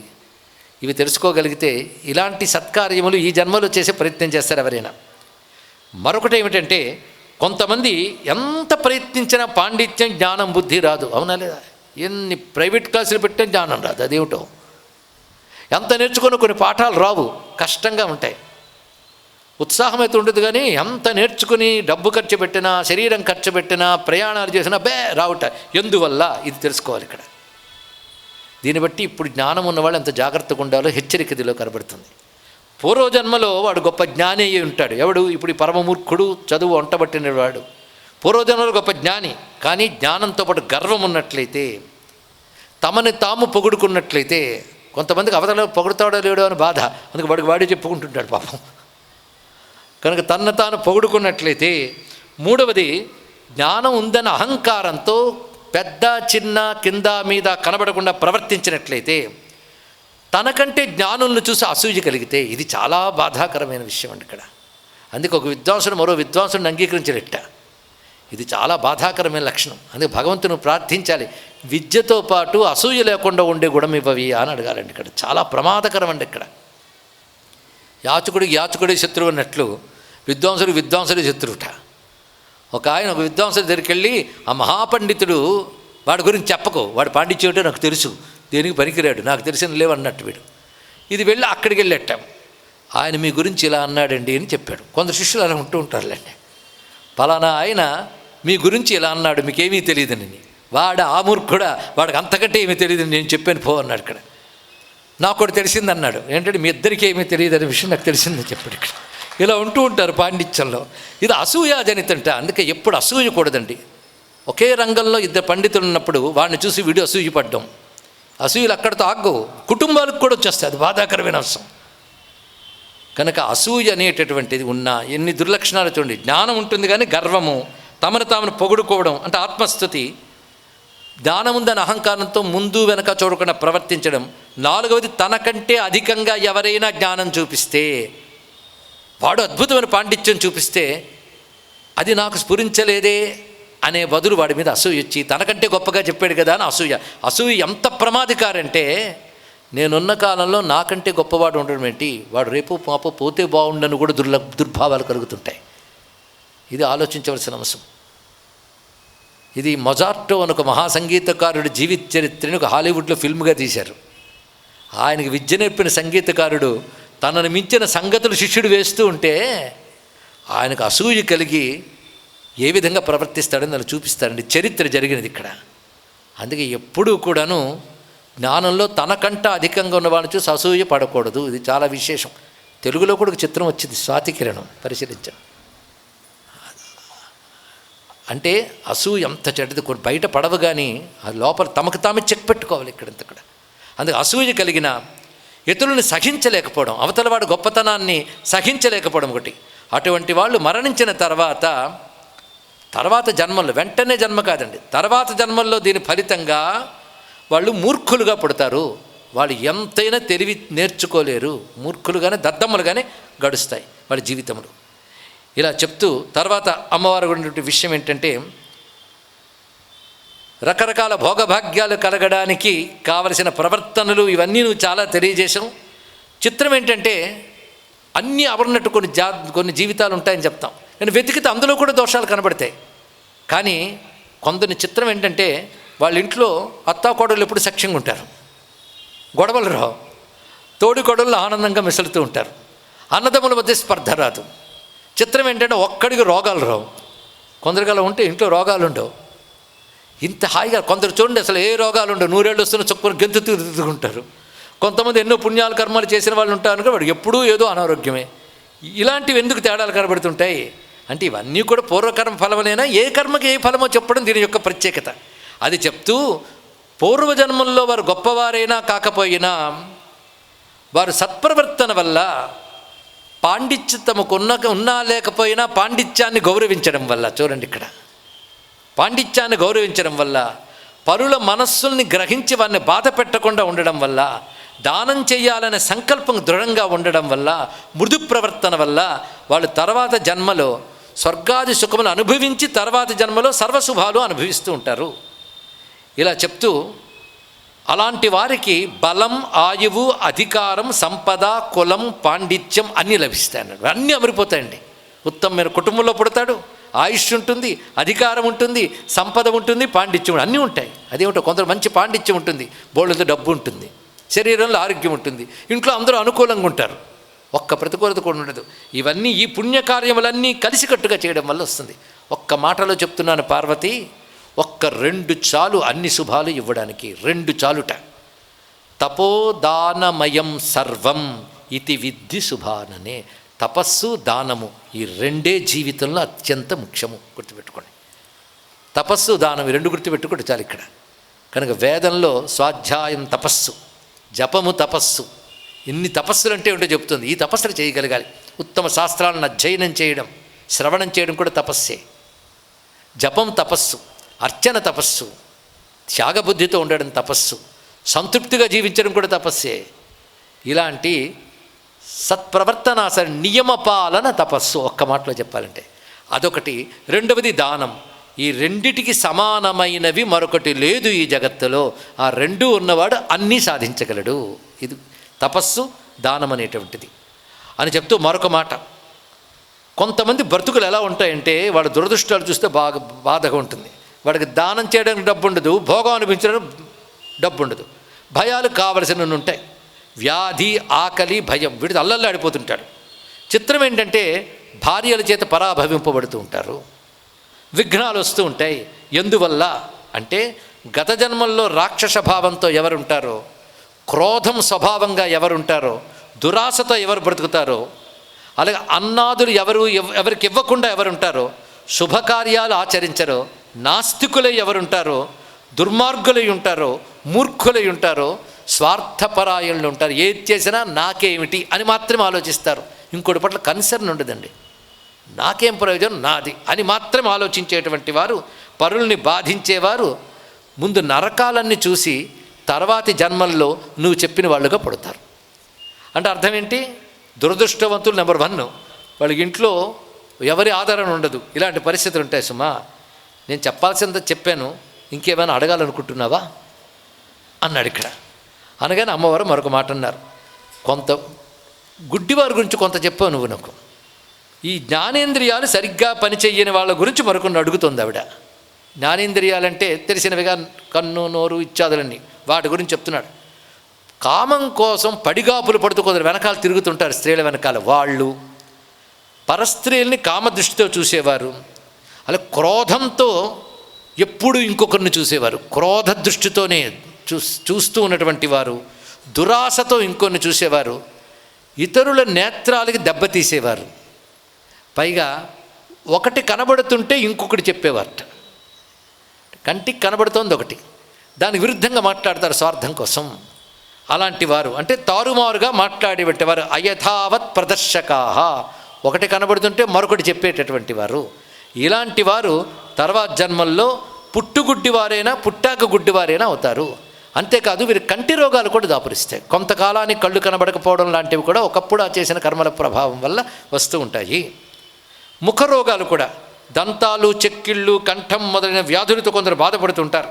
అది ఏ దుష్కర్మ వల్ల అంటే, నాలుకతో ఎప్పుడూ శాస్త్రవిరుద్ధమైన మాట్లాడేవారు, అవసరమున్నా లేకపోయినా అసత్యాలు పలికేటువంటి వారు, పరుషంగా మాట్లాడేవారు, తీవ్రంగా మాట్లాడేవాళ్ళు, భయం కలిగేటట్టు మాట్లాడేవారు. అదేవిధంగా గురువులతో తర్కాలు చేస్తూ వాళ్ళని ఎదిరిస్తూ మాట్లాడేవారు. ఇటువంటి అవసరమైనప్పుడు అనవసరమప్పుడు అబద్ధాలైనటువంటి వారు, వాళ్ళు ముఖ సంబంధమైన రోగాలతో బాధపడతారు. అవి అంత స్థాయిలో ఉంటాయి, దానికి తగ్గ స్థాయిలో ఉంటాయి. అప్పుడప్పుడు వచ్చిపోయి అనుకోండి, గత జన్మలు అప్పుడప్పుడు చేసామని అర్థం ఇక్కడ. కనుక ఇలాంటి రోగాలతో వాళ్ళు బాధపడతారు. అలాగే ఎప్పుడు చెడు వింటూ వాటితోనే ఆనందిస్తూ ఉన్నటువంటి వారు, ఆఖరికి చెడు వినడానికి కొత్త పరికరాలు కూడా వచ్చాయి. తమ చెవులు తామే పెట్టుకు వింటూ ఉంటారు ఇప్పుడు కూడా. ఇలా చెడు వినేటువంటి వారు, అవతల వాళ్ళ చెవులకి బాధ కలిగి ఇలా మాట్లాడేవారు, వీళ్ళకి చెవి సంబంధమైన రోగాలు వస్తాయి. ఇలాగే దంత రోగాలు, కర్ణ రోగాలు, శిరోరోగాలు ఆ అవయవాలతో పూర్వజన్మలో చేసిన పాపాల వల్ల లభిస్తూ ఉంటాయి అని వివరిస్తూ ఉదర శూలలు ఎందుకు వస్తాయో చెప్తున్నాడు. కడుపు నొప్పులు ఎందువల్ల వస్తాయో వివరిస్తున్నాడండి. ఆత్మార్థమేవ చాహారం భుంజంతే నరపేక్షకా, తమ కోసం మాత్రమే వండుకు తినే వాళ్ళకి తర్వాత జన్మలో కడుపు నొప్పులు వస్తాయి అన్నాడు. ఇక్కడ కొంతమంది ఉంటారండి, అక్కడ నలుగురు ఉంటూ ఉంటారు, వీడు మంచి పదార్థం తెచ్చుకుంటాడు, వాళ్ళకి కనబడకూడదు, కనబడితే వాళ్ళకి ఇవ్వాల్సి వస్తుంది, మనమే పంచుకుందాం అని తినే వాళ్ళకి ఉదర సంబంధమైన భయంకర రోగాలు వస్తాయట. ఇది తెలుసుకోవాలి. ఏకస్వాదున భుంజీతా అని మళ్ళీ భారతంలోనే విధునీతులు చెప్తాడు. ఒక మంచి పదార్థం ఒక్కడు తినకూడదు, అసలు తన కోసం వండుకు తినేవాడు పాపం తింటున్నాడు. కృష్ణ పరమాత్మ గీతలో చెప్పాడు, తే అఘం భుంజతే మూఢాహ ఏ పచంచాత్మకారణాత్. అది తెలుసుకోవాల్సింది. అసలు పంచుకోవడంలో ఉన్న ఆనందం తెలియాలండి. ఇక్కడ ఒక మధురమైన వస్తువు పెట్టుకున్నప్పుడు పక్కన ఒకరు ఉంటే వారికి ఇవ్వకుండా వీళ్ళు తింటుంటారు, చాలా తప్పు. కనీసం వారికి ఇవ్వడమైనా ఇవ్వాలి. వాళ్ళు ఎంత తింటారో తినరో నీకు అనవసరం. అలా పంచకుండా తిన్నావా తర్వాత రాబోయేవి. అలాంటి వాళ్ళు మంచి పదార్థాలు సంపాదించిన సొమ్మున్నా తినలేని రోగం కడుపులో ఉంటుంది. తెలుసుకోవాల్సింది ఇక్కడ. కానీ ప్రతి కనిపిస్తున్న ప్రధాని వెనక కర్మ కారణంగా ఉంటుందని ఒక తార్కికమైన సిద్ధాంతాన్ని చెప్తున్న సనాతన ధర్మానికి నమస్కారం. ఇది ఎవరుకుంటే ఎవరు కామక్రోధాలకు వసులై తమ కోసం మాత్రమే వండుకు తింటారో అది గొప్ప మాట. అంటే ఎవరి మీద క్రోధం ఉంటుంది కానీ వాళ్ళకి ఇవ్వకూడదు, వాళ్ళు వస్తేనే వాళ్ళకి ఇవ్వరండి, ఆఫర్ చేయరు. ఇలాంటి వాళ్ళు ఉంటూ ఉంటారు వారికి. అలాగే ఎవరికి పెట్టని వారు తినకూడని ఆహార పదార్థాన్ని ఇంకొరకు పెట్టేవారు. ఇది బాగా తెలుసుకోవాలి. పాడైపోయేది పదార్థం, అవునా, అయితే ఇంట్లో పనిచేస్తుంది ఆవిడికి ఇచ్చేద్దాం, చాలా తప్పు. ఇవి తెలుసుకోండి. నువ్వు తినకూడని పదార్థం ఇంకొకటికి ఇస్తావా? ఇంకో ఘోరమైన విషయం ఏంటంటే, అదేదో పండు పాడైపోయిందంటే ఆవుకు పెట్టి అన్నారు. ఇది మహాపాపం తెలుసుకోండి. ఆవు దేవత, ఆమెకు అలాంటివి పెడతారా? కానీ తినకూడని పదార్థాన్ని ఇంకొకరికి ఇచ్చిన, అలాగే పనికిరాని తిరుబండారాల్ని దానం చేసిన, ఆహార విషయంలో పవిత్రత లేకపోయినా అటువంటి వారు తర్వాత జన్మల్లో ఉదర సంబంధమైన బాధలను అనుభవించవలసి వస్తుంది. అలాగే ఎన్ని చెప్పాడంటే మూత్రపిండ వ్యాధులు, వాటి గురించి కూడా చాలా చెప్పాడు ఇక్కడ. ఆ వ్యాధులు ఎవరెవరికి వస్తాయో ఇందులో ప్రధానంగా ఎక్కువ చెప్తున్నది ఏంటంటే పరస్త్రీ వ్యామోహం ఒకటి, కామక్రోధాల్లో హద్దులు మీరు ప్రవర్తించడమే. ఇవి అనేక రోగాలకు కారణంట. అంతకు ముందు చెప్పిన రోగాలకి మాత్రమే కాకుండా అనేక రోగాలకు కారణమవుతాయి అన్నాడు. పైగా కామ విషయంలో మర్యాదలు పాటించకుండా కన్యా, వితంతు ఇత్యాది పరిధులు కూడా దాటిపోయి ప్రవర్తించేటివాడు ఎవడైతే ఉంటాడో అలాంటి వారు మర్మ సంబంధమైన రోగాలతో బాధపడతారు. అది కూడా వివరించిపోయాడు ఇక్కడ. పైగా బక్కచిక్క కొందరు ఉంటారట. ఎందువల్ల అలా ఉంటారు చెప్పాడు. శుష్క శరీరాలతో కొందరు ఉంటారు. వాళ్ళకి ఏంటి ఎన్ని తిన్నా అలాగే ఉంటారు. ఎందువల్ల అలా ఉంటారు అంటే గత జన్మల్లో మాంసలుబ్ధత వల్ల మాంసం తినాలనేటువంటి తాపత్రయంతో ఆ మాంసంపై అత్యంత ప్రీతితో తినడం ఒకటి, భోగాలు తెగ అనుభవించాలని భోగలాలస కలిగి ఉండడం ఒకటి, రెండవది తమ కోసం మాత్రమే మంచి ఆహార పదార్థాలు సేకరించుకునేవారు, పరుల్ని బాధించేవారు, పరుల భోగాల్ని నాశనం చేసేవారు, పరులు భోగాల పట్ల అసూయ కలిగినటువంటి వారు మళ్ళీ జన్మ ఎత్తినప్పుడు శోషవ్యాధియుతాస్తత్ర ధమని సంతతాహ, వాళ్ళు ఎండిపోయిన శరీరాలతో నరాలు కనబడుతున్న అవయవాలతో ఉంటారు. ఇది ఈ విధంగా చెప్పారు. ఇన్ని చెప్తూ మళ్ళీ స్వామికి ఒక మాట, స్వామి చివరికి అంటున్నాడు, మొత్తానికి ఎవడైనా వాడి కర్మ వాడు అనుభవిస్తాడు, ఇది తెలుసుకో అని చెప్తూ, మరొకటి కుష్ఠరోగం ఎవరికి వస్తున్నది అంటే ఇతరుల రూపాన్ని నాశనం చేసినటువంటి వారికి అన్నాడు. అంటే వాళ్ళ రూపాన్ని గాయపరచో మరొక రకంగానో, కొంతమంది చూడండి వాళ్ళు సుందరంగా ఉన్నారని చెప్పి ముఖాల మీద యాసిడ్లు పూసేవాళ్ళు ఇలాంటి వాళ్ళు ఉంటారండి. పాపాత్ములందరూ వినాలండి. ఇప్పుడు ఎవడు గమనించలేదు కదా అనుకుంటూ ఉంటారు, ఏదో నాయకులు మన దగ్గర ఉన్నారు కానీ శిక్ష తప్పించుకుందామని. వాళ్ళు ఇంత ఘోరమైన పరిస్థితికి వెళ్తారు చెప్తున్నారు ఇక్కడ. అందులో ప్రధానంగా పరుల రూపాన్ని నాశనం చేసేవారు, వారిని కొట్టేవారు, బంధించేవారు, శిక్షించేవారు, ఇలాంటి పనులు చేసినటువంటి వారు, పచ్చము కాని ఆహారం అంటే వాళ్ళకి హితం కాని ఆహారాన్ని పెట్టేవాళ్ళు, అలాగే వైద్యులయ్యుండి దుర్మార్గంగా చికిత్స చేసేటటువంటి వారు, ద్వేషంతో దురాశతో ప్రవర్తించేవారు, పరుల్ని బాధించేవారు తర్వాతి జన్మల్లో కుష్ఠాది రోగాలకు లోనవుతారు. ఈ కుష్ఠరోగాల్లో కూడా ఎన్ని రకాలో చెప్తూ ఏ పాపం వల్ల ఏ కుష్ఠరోగం వచ్చో చెప్పారు. పోనీ ఎందుకులేండి, పాపాల వల్ల అది వస్తుంది తెలుసుకుంటే చాలు. అంగహీనులుగా ఏర్పడే పరిస్థితి ఎలా ఏర్పడుతుంది అంటే, ఇదివరకు ప్రాణిహింస పరమ ప్రీతిగా చేస్తూ ప్రాణుల శరీర అవయవాలను ఆయుధంతో దెబ్బ కొట్టేటువంటి వారు, ఇతరులకు ఇష్టమైనవేవో వాటిని నాశనం చేసేవారు, వాళ్ళు మళ్ళీ జన్మించినప్పుడు అవయవహీనులుగా ఉంటారు. కొందరు పుట్టాక అంగములు కూడా పోతుంటాయి చేసిన పని యొక్క తీవ్రత బట్టి.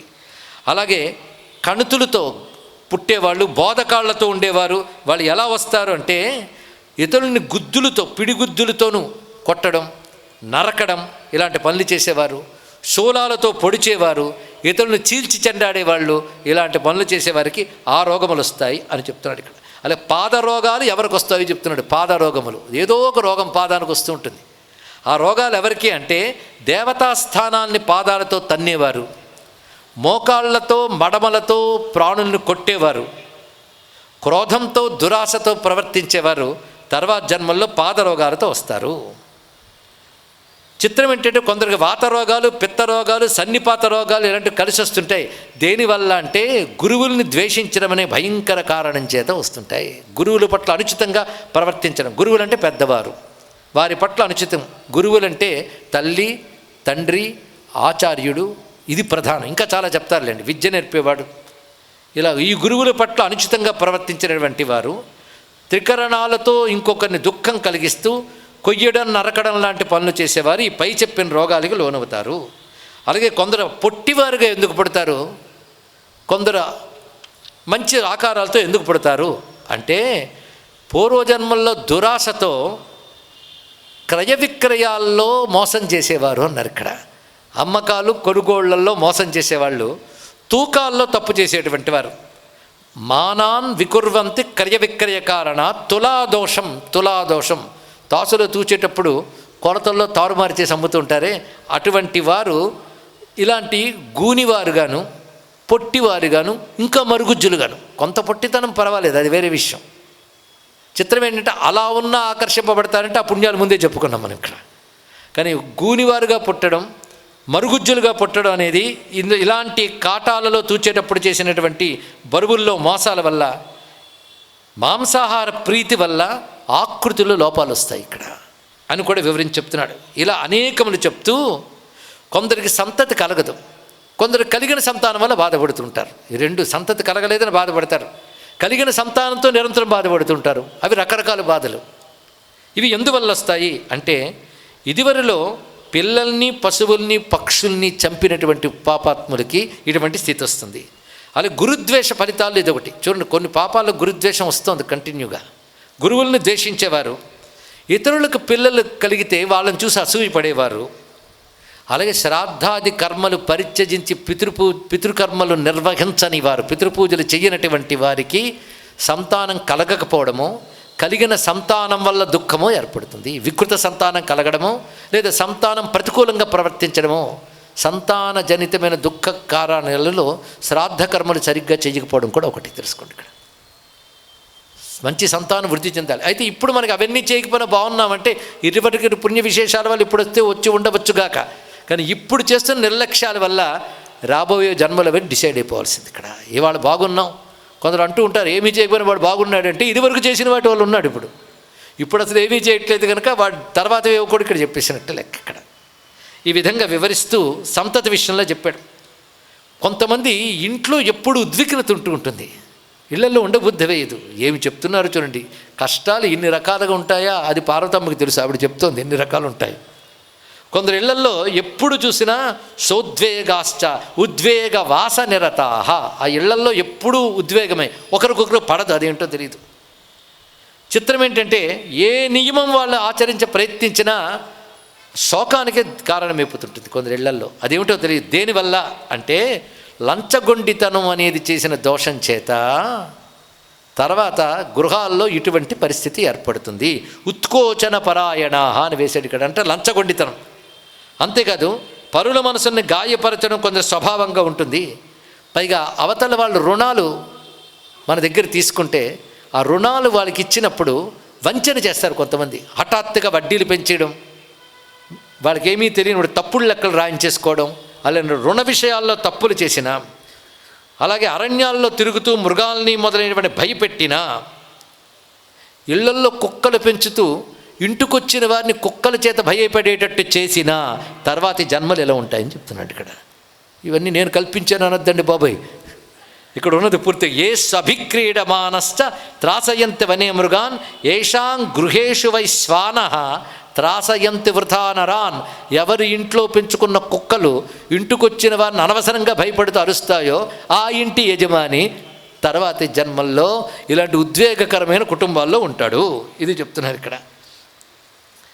అలాగే ప్రమాదాలకు నలవైన చోట పుడతారు వాళ్ళు, ఎప్పుడూ భయశంకలతో జీవిస్తుంటారు ఇటువంటి పనులు చేసినటువంటి వారు. ఇలా వివరిస్తూ అనేక రకాల కర్మపాకాలు చెప్తూ మరొక విషయం చెప్తున్నారు. వైధవ్యం లాంటి దోషాలు ఎందువల్ల వస్తాయి, ఇవన్నీ కూడా భయపడ్డం కానీ దోషం ఎత్తి చూపడం కాదు. అందరూ మానవులే, అందరూ జీవులే, తప్పులు చేయడం అందరికీ సహజమే. అవి సవరించుకోవడం కోసం చెప్తున్నాడు. నవ్వుతూ చేసినటువంటి తప్పుకి ఏడుస్తూ అనుభవించాలి, తెలుసుకోవాలి. తప్పు చేసినప్పుడు అది సీరియస్నెస్ అనిపించదు, ఎందుకంటే ఫలితం వెంటనే కనిపించదు కదా. అందుకే ఇక్కడ చెప్తున్నది ఏంటంటే ఎవరు భర్తృ కుటుంబాన్ని గత జన్మల్లో వ్యర్థంగా నాశనం చేస్తారో, భర్త విషయం నిర్దయంగా ప్రవర్తిస్తారో, ఒక్కొక్కప్పుడు భర్త చావుకు కూడా కారణమవుతారో, భర్తని ఏదో కారణంగా ద్వేషిస్తూ ఉంటారో, అటువంటి స్త్రీలు యమలోకంలో శిక్ష పొంది తర్వాతి జన్మల్లో వైధవ్యాలు అనుభవిస్తూ ఉంటారు అని చెప్తున్నారు. పైగా కొందరికి అదేంటో పనికిమాలిన దాసత్వం అంటే ఒకరి కింద బానిసగానే కష్టపడుతూ దెబ్బలు తింటూ పనిచేయాల్సి వస్తుంది. ఎందువల్ల అని అడిగితే చెప్తున్నాడు, గత జన్మలో పరుల సొత్తు అపహరించేవారు, ఇచ్చిన రుణాన్ని తప్పుగా చూపించేవారు. అంటే ఈ రుణపాపం అక్కడికి ఇక్కడికి కూడా వర్తిస్తున్నది ఇక్కడ. అదేవిధంగా ఒకరు తమ దగ్గర దాచుకుని మళ్ళీ తీసుకుంటామండి అనే వస్తువుని వాళ్ళకి తెలియకుండా తాను వినియోగించేసేవాడు అటువంటి వారు. పైగా ఒకరికి ఇచ్చిన వస్తువు మర్చిపోతారు, వాడు మర్చిపోయాడు కదని వీడు వినియోగించేస్తాడు. అలాంటి వాళ్ళు తర్వాత జన్మల్లో ఈ దాసులుగా తయారవుతారు. అంటే ఎవరి యొక్క డబ్బుని వాళ్ళు అలా వినియోగించారో వాళ్ళకి దాసులుగా అవుతారు. అలాగే ఆ జన్మల్లో తన కింద పనిచేసేటటువంటి వాళ్ళని, దాసుల్ని అంటే పనిచేసిన వాళ్ళని హింసించి బంధించి కష్టపెడతారో వాళ్ళ తర్వాత బానిసలై ఈ కష్టాలు అనుభవిస్తారు. అందుకే తమ కింద పనిచేసే వాళ్ళని హింసించకుండా ఉండడం నేర్చుకోవాలి, తర్వాత లేకపోతే వాళ్ళకి దాసులు హింసపడాల్సి వస్తుంది ఇక్కడ. ఇలా వివరిస్తూ అందుకే దాసుడి చేత ఎప్పుడూ తగిన పనులే చేయించాలి. కారణం ఉన్నప్పుడే వాడి మనసు సరిగ్గా పద్ధతిలో పెట్టడం కోసం మాట్లాడాలి తప్ప దండించడం వ్యసనంగా మారకూడదు. పైగా వృద్ధులు బాలురు వీరిని దాసులుగా నియమించకూడదు. చూసారా, చైల్డ్ లేబర్ అని అంటున్నాం చూసారా, అది కూడదు ఇక్కడ చెప్తున్నాడు. వాళ్ళని ఆ విధంగా హింసించినట్లయితే భయంకరమైన ఫలితాలు పొందుతారు. ఇది వివరిస్తున్నాడు. మరొక మాట చెప్తున్నాడు, రాజదండనం తప్పించుకోవడం మంచిదా పొందడం మంచిదా? చేసిన తప్పుకు రాజదండనం, లాయర్ని పెట్టుకుని నేనేం తప్పు చేయలేదని ప్రూవ్ చేసుకుని బయటకు వచ్చాడు, ఇది బెటరా దండనం పొందడం బెటరా అంటే రాజదండనం చాలా సుఖం. ఎవడు రాజదండన పొందుతాడో వాడికి యమదండన ఉండదు. ఇది తెలుసుకోవాల్సింది. లేకపోతే రాజదండనం తప్పించుకుంటే దీనికి మరికొన్ని కలిపి యమదండన పడుతుంది ఇక్కడ. అంతేకాదు, దండించవలసిన పాపిని విడిచిపెడితే రాజుకు పాపం వస్తుంది ఇక్కడ. ఈ రెండు విషయములు. అందుకే రాజదండనం అంత గొప్పది. ఇవన్నీ తెలుసుకోవాల్సింది ఏంటంటే, ముల్లోకాల్లో కూడా ఏ ఒక్కడు చేసిన కర్మని అనుభవించక తప్పదు. నాస్తి కర్మఫల చెత్త కశ్చిల్ లోకత్రయేపిచ. ముల్లోకాల్లో కూడా కర్మఫలాన్ని ఛేదించేవాడు లేడు అని చెప్తూ అప్పుడు ఒక మాట అంటోంది అమ్మవారు గొప్పగా. కొంతమంది పాపాలు చేసి ప్రాయశ్చిత్తాలు చేసుకుంటుంటారు కదా, పాపాలు పోతాయా? ఇది చాలా గొప్ప ప్రశ్న అండి ఇక్కడ. అంటే పైగా ఫలానా యజ్ఞం చేస్తే పాపాలు పోతాయి అని అంటూ ఉంటారు కదా, ఇలా ప్రాయశ్చిత్త కర్మలు చేసేయడం వల్ల పాపాలు పోతాయా అంటే మంచి ప్రశ్న అడిగా ఉన్నాడు ఆయన. అడిగి సమాధానం చెప్తున్నాడు. పాపాలు అంటే రెండు రకాలుగా ఉంటుంది. అనుకోకుండా చేయడం, అనుకుని చేయడం. అనుకుని చేసిన పాపానికి ప్రాయశ్చిత్త కర్మలతో పోదు, తెలుసుకో. అనుకోకుండానో పొరపాటునో తెలిసో తెలియకో చేసిన వాటికి మాత్రమే ప్రాయశ్చిత్తం పనిచేస్తుంది. ఇది తెలుసుకో. నిశ్చయాత్మకంగా తాను ముందే ఇది పాపమని తెలుసుకుని చెయ్యడానికి తెగించి చేస్తే ప్రాయశ్చిత్తం దానికి ఉండదు.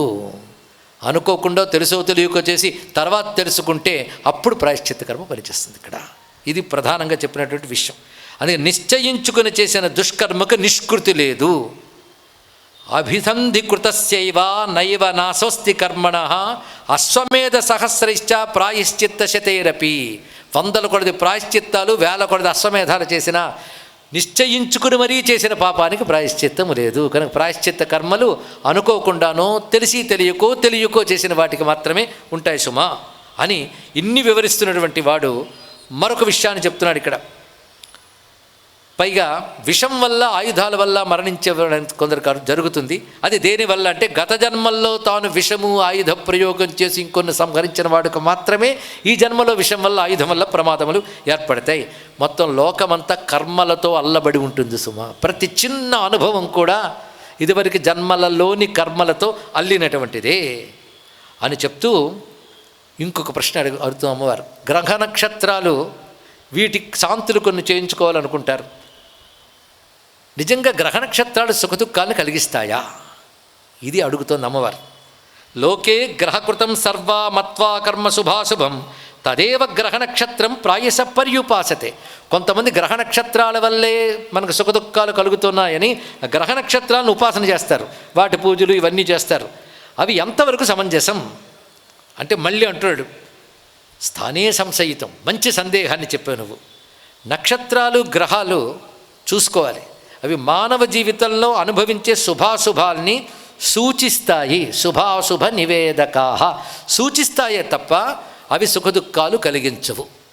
ఒక ఆవిడ ఏంటో ఈ శని ఒకటి పట్టుకున్నాడండి, నాకు బాధిస్తున్నాను, శనిని తిడుతుంది. శని లేదు పాపం, గ్రహాలు ఏవీ తప్పు చేయవు, అవి సూచిస్తాయి అంతే. కానీ రాబోయే శుభాశుభాలను సూచించడం వరకే వాటికి ప్రయోజనమే తప్ప వాటి వలన నువ్వు సుఖదుఖాలను మార్చుకోలేవు. అవి స్వయంగా శుభాన్ని ఇవ్వవు. ఇది కూడా చెప్పారు. మానవానాం మహాభాగే నతు కర్మకరా స్వయం. గ్రహ నక్షత్రాలేమీ కర్మకారకాలు కావు. ఇది తెలుసుకోవాల్సింది. అయితే శాంతి కొంతమేరకు చేసుకోవడం కోసం గ్రహ నక్షత్ర ఆరాధనలు ఉన్నాయి, కానీ గ్రహ నక్షత్రాలు సుఖదుఖాలు ఇవ్వవు అనేదాన్ని ప్రతిపాదన చేశారు ఇక్కడ. ఇలా చెప్తూ మరొక విశేషం ఏంటంటే, పూర్తి సుఖం అనుభవిస్తారు స్వర్గాది లోకాల్లో, పూర్తి నరకం పూర్తి దుఃఖం అనుభవిస్తారు నరకాది లోకాల్లో, రెండూ కలిసి అనుభవిస్తారు భూలోకంలో. అందుకే భూలోకంలో ఇదివరకు చేసిన శుభాశుభ కర్మల్ని ఈ విధంగా అనుభవిస్తూ ఉంటారు సుమా. ఇది తెలుసుకోవాల్సినది. పైగా మరణం అనేది దేనికి? అసలు ఆత్మకి ఏవి అంటవు అంటూ ఉంటారు కదా, ఏవి అంటనప్పుడు సుఖదుఖాలు ఎక్కడి నుంచి వస్తున్నాయో అది అనుభవించేది ఎవరు? గొప్ప ప్రశ్న, ఆలోచించవలసిన ప్రశ్నే. మనం అంటూ ఉంటాం ఆత్మ నిర్లేపం, ఆత్మకి ఏది అంటదు. అటువంటిప్పుడు సుఖదుఖాలు అనుభవించేవాళ్ళు ఎవరు? శరీరమా? శరీరము ద్వారా అనుభవించేవాడు ఎవడు? మరణం అనేది దేనికి వస్తుంది? పోయేది ఎవరు? వాడు పోయాడు, ఏమిటి పోతుంది? ఈ విషయాలు తెలుసుకోవాలన్నది అమ్మవారు అడిగారు. అప్పుడు అద్భుతమైన సమాధానం చెప్పబోతున్నాడు పరమేశ్వరుడు. అదేమిటో రేపు తెలుసుకుందాం. సర్వం శ్రీకృష్ణ చరణారవిందార్పణమస్తు. స్వస్తి. స్వస్తి ప్రజాభ్య పరిపాలయంతాం న్యాయేన మార్గేణ మహీం మహిషాః. గోబ్రాహ్మణేభ్యः శుభమస్తు నిత్యం. లోకాः సమస్తాः సుఖినో భవంతు. కాలే వర్షద్వర్జన్యः పృథివీ సస్యశాలిని. దేశోऽयं క్షోభరహితో బ్రాహ్మణాः సంతు నిర్భయాः. అపుత్రాः పుత్రిణः సంతు పుత్రిణः సంతు పౌత్రిణः. అధనాः సధనాः సంతు జీవంతు శరదాం శతం. మంగళం కోసలేంద్రాయ మహనీయ గుణాత్మనే చక్రవర్తి తనూజాయ సార్వభౌమాయ మంగళం. సచ్చిదానందరూపాయ విశ్వోత్పత్యాది హేతవే తాపత్రయ వినాశాయ వాసుదేవాయ మంగళం. కాశీక్షేత్ర నివాసాయ కామితార్థప్రదాయినే విశాలాక్షి సనాథాయ విశ్వనాథాయ మంగళం. ఉమాకాంతాయ కాంతాయ కామితార్థప్రదాయినే శ్రీగిరీశాయ దేవాయ మల్లినాథాయ మంగళం. శ్రీమద్రమారమణ గోవిందో హరిగోవింద. నమః పార్వతీపతయే. హర హర మహాదేవ హర.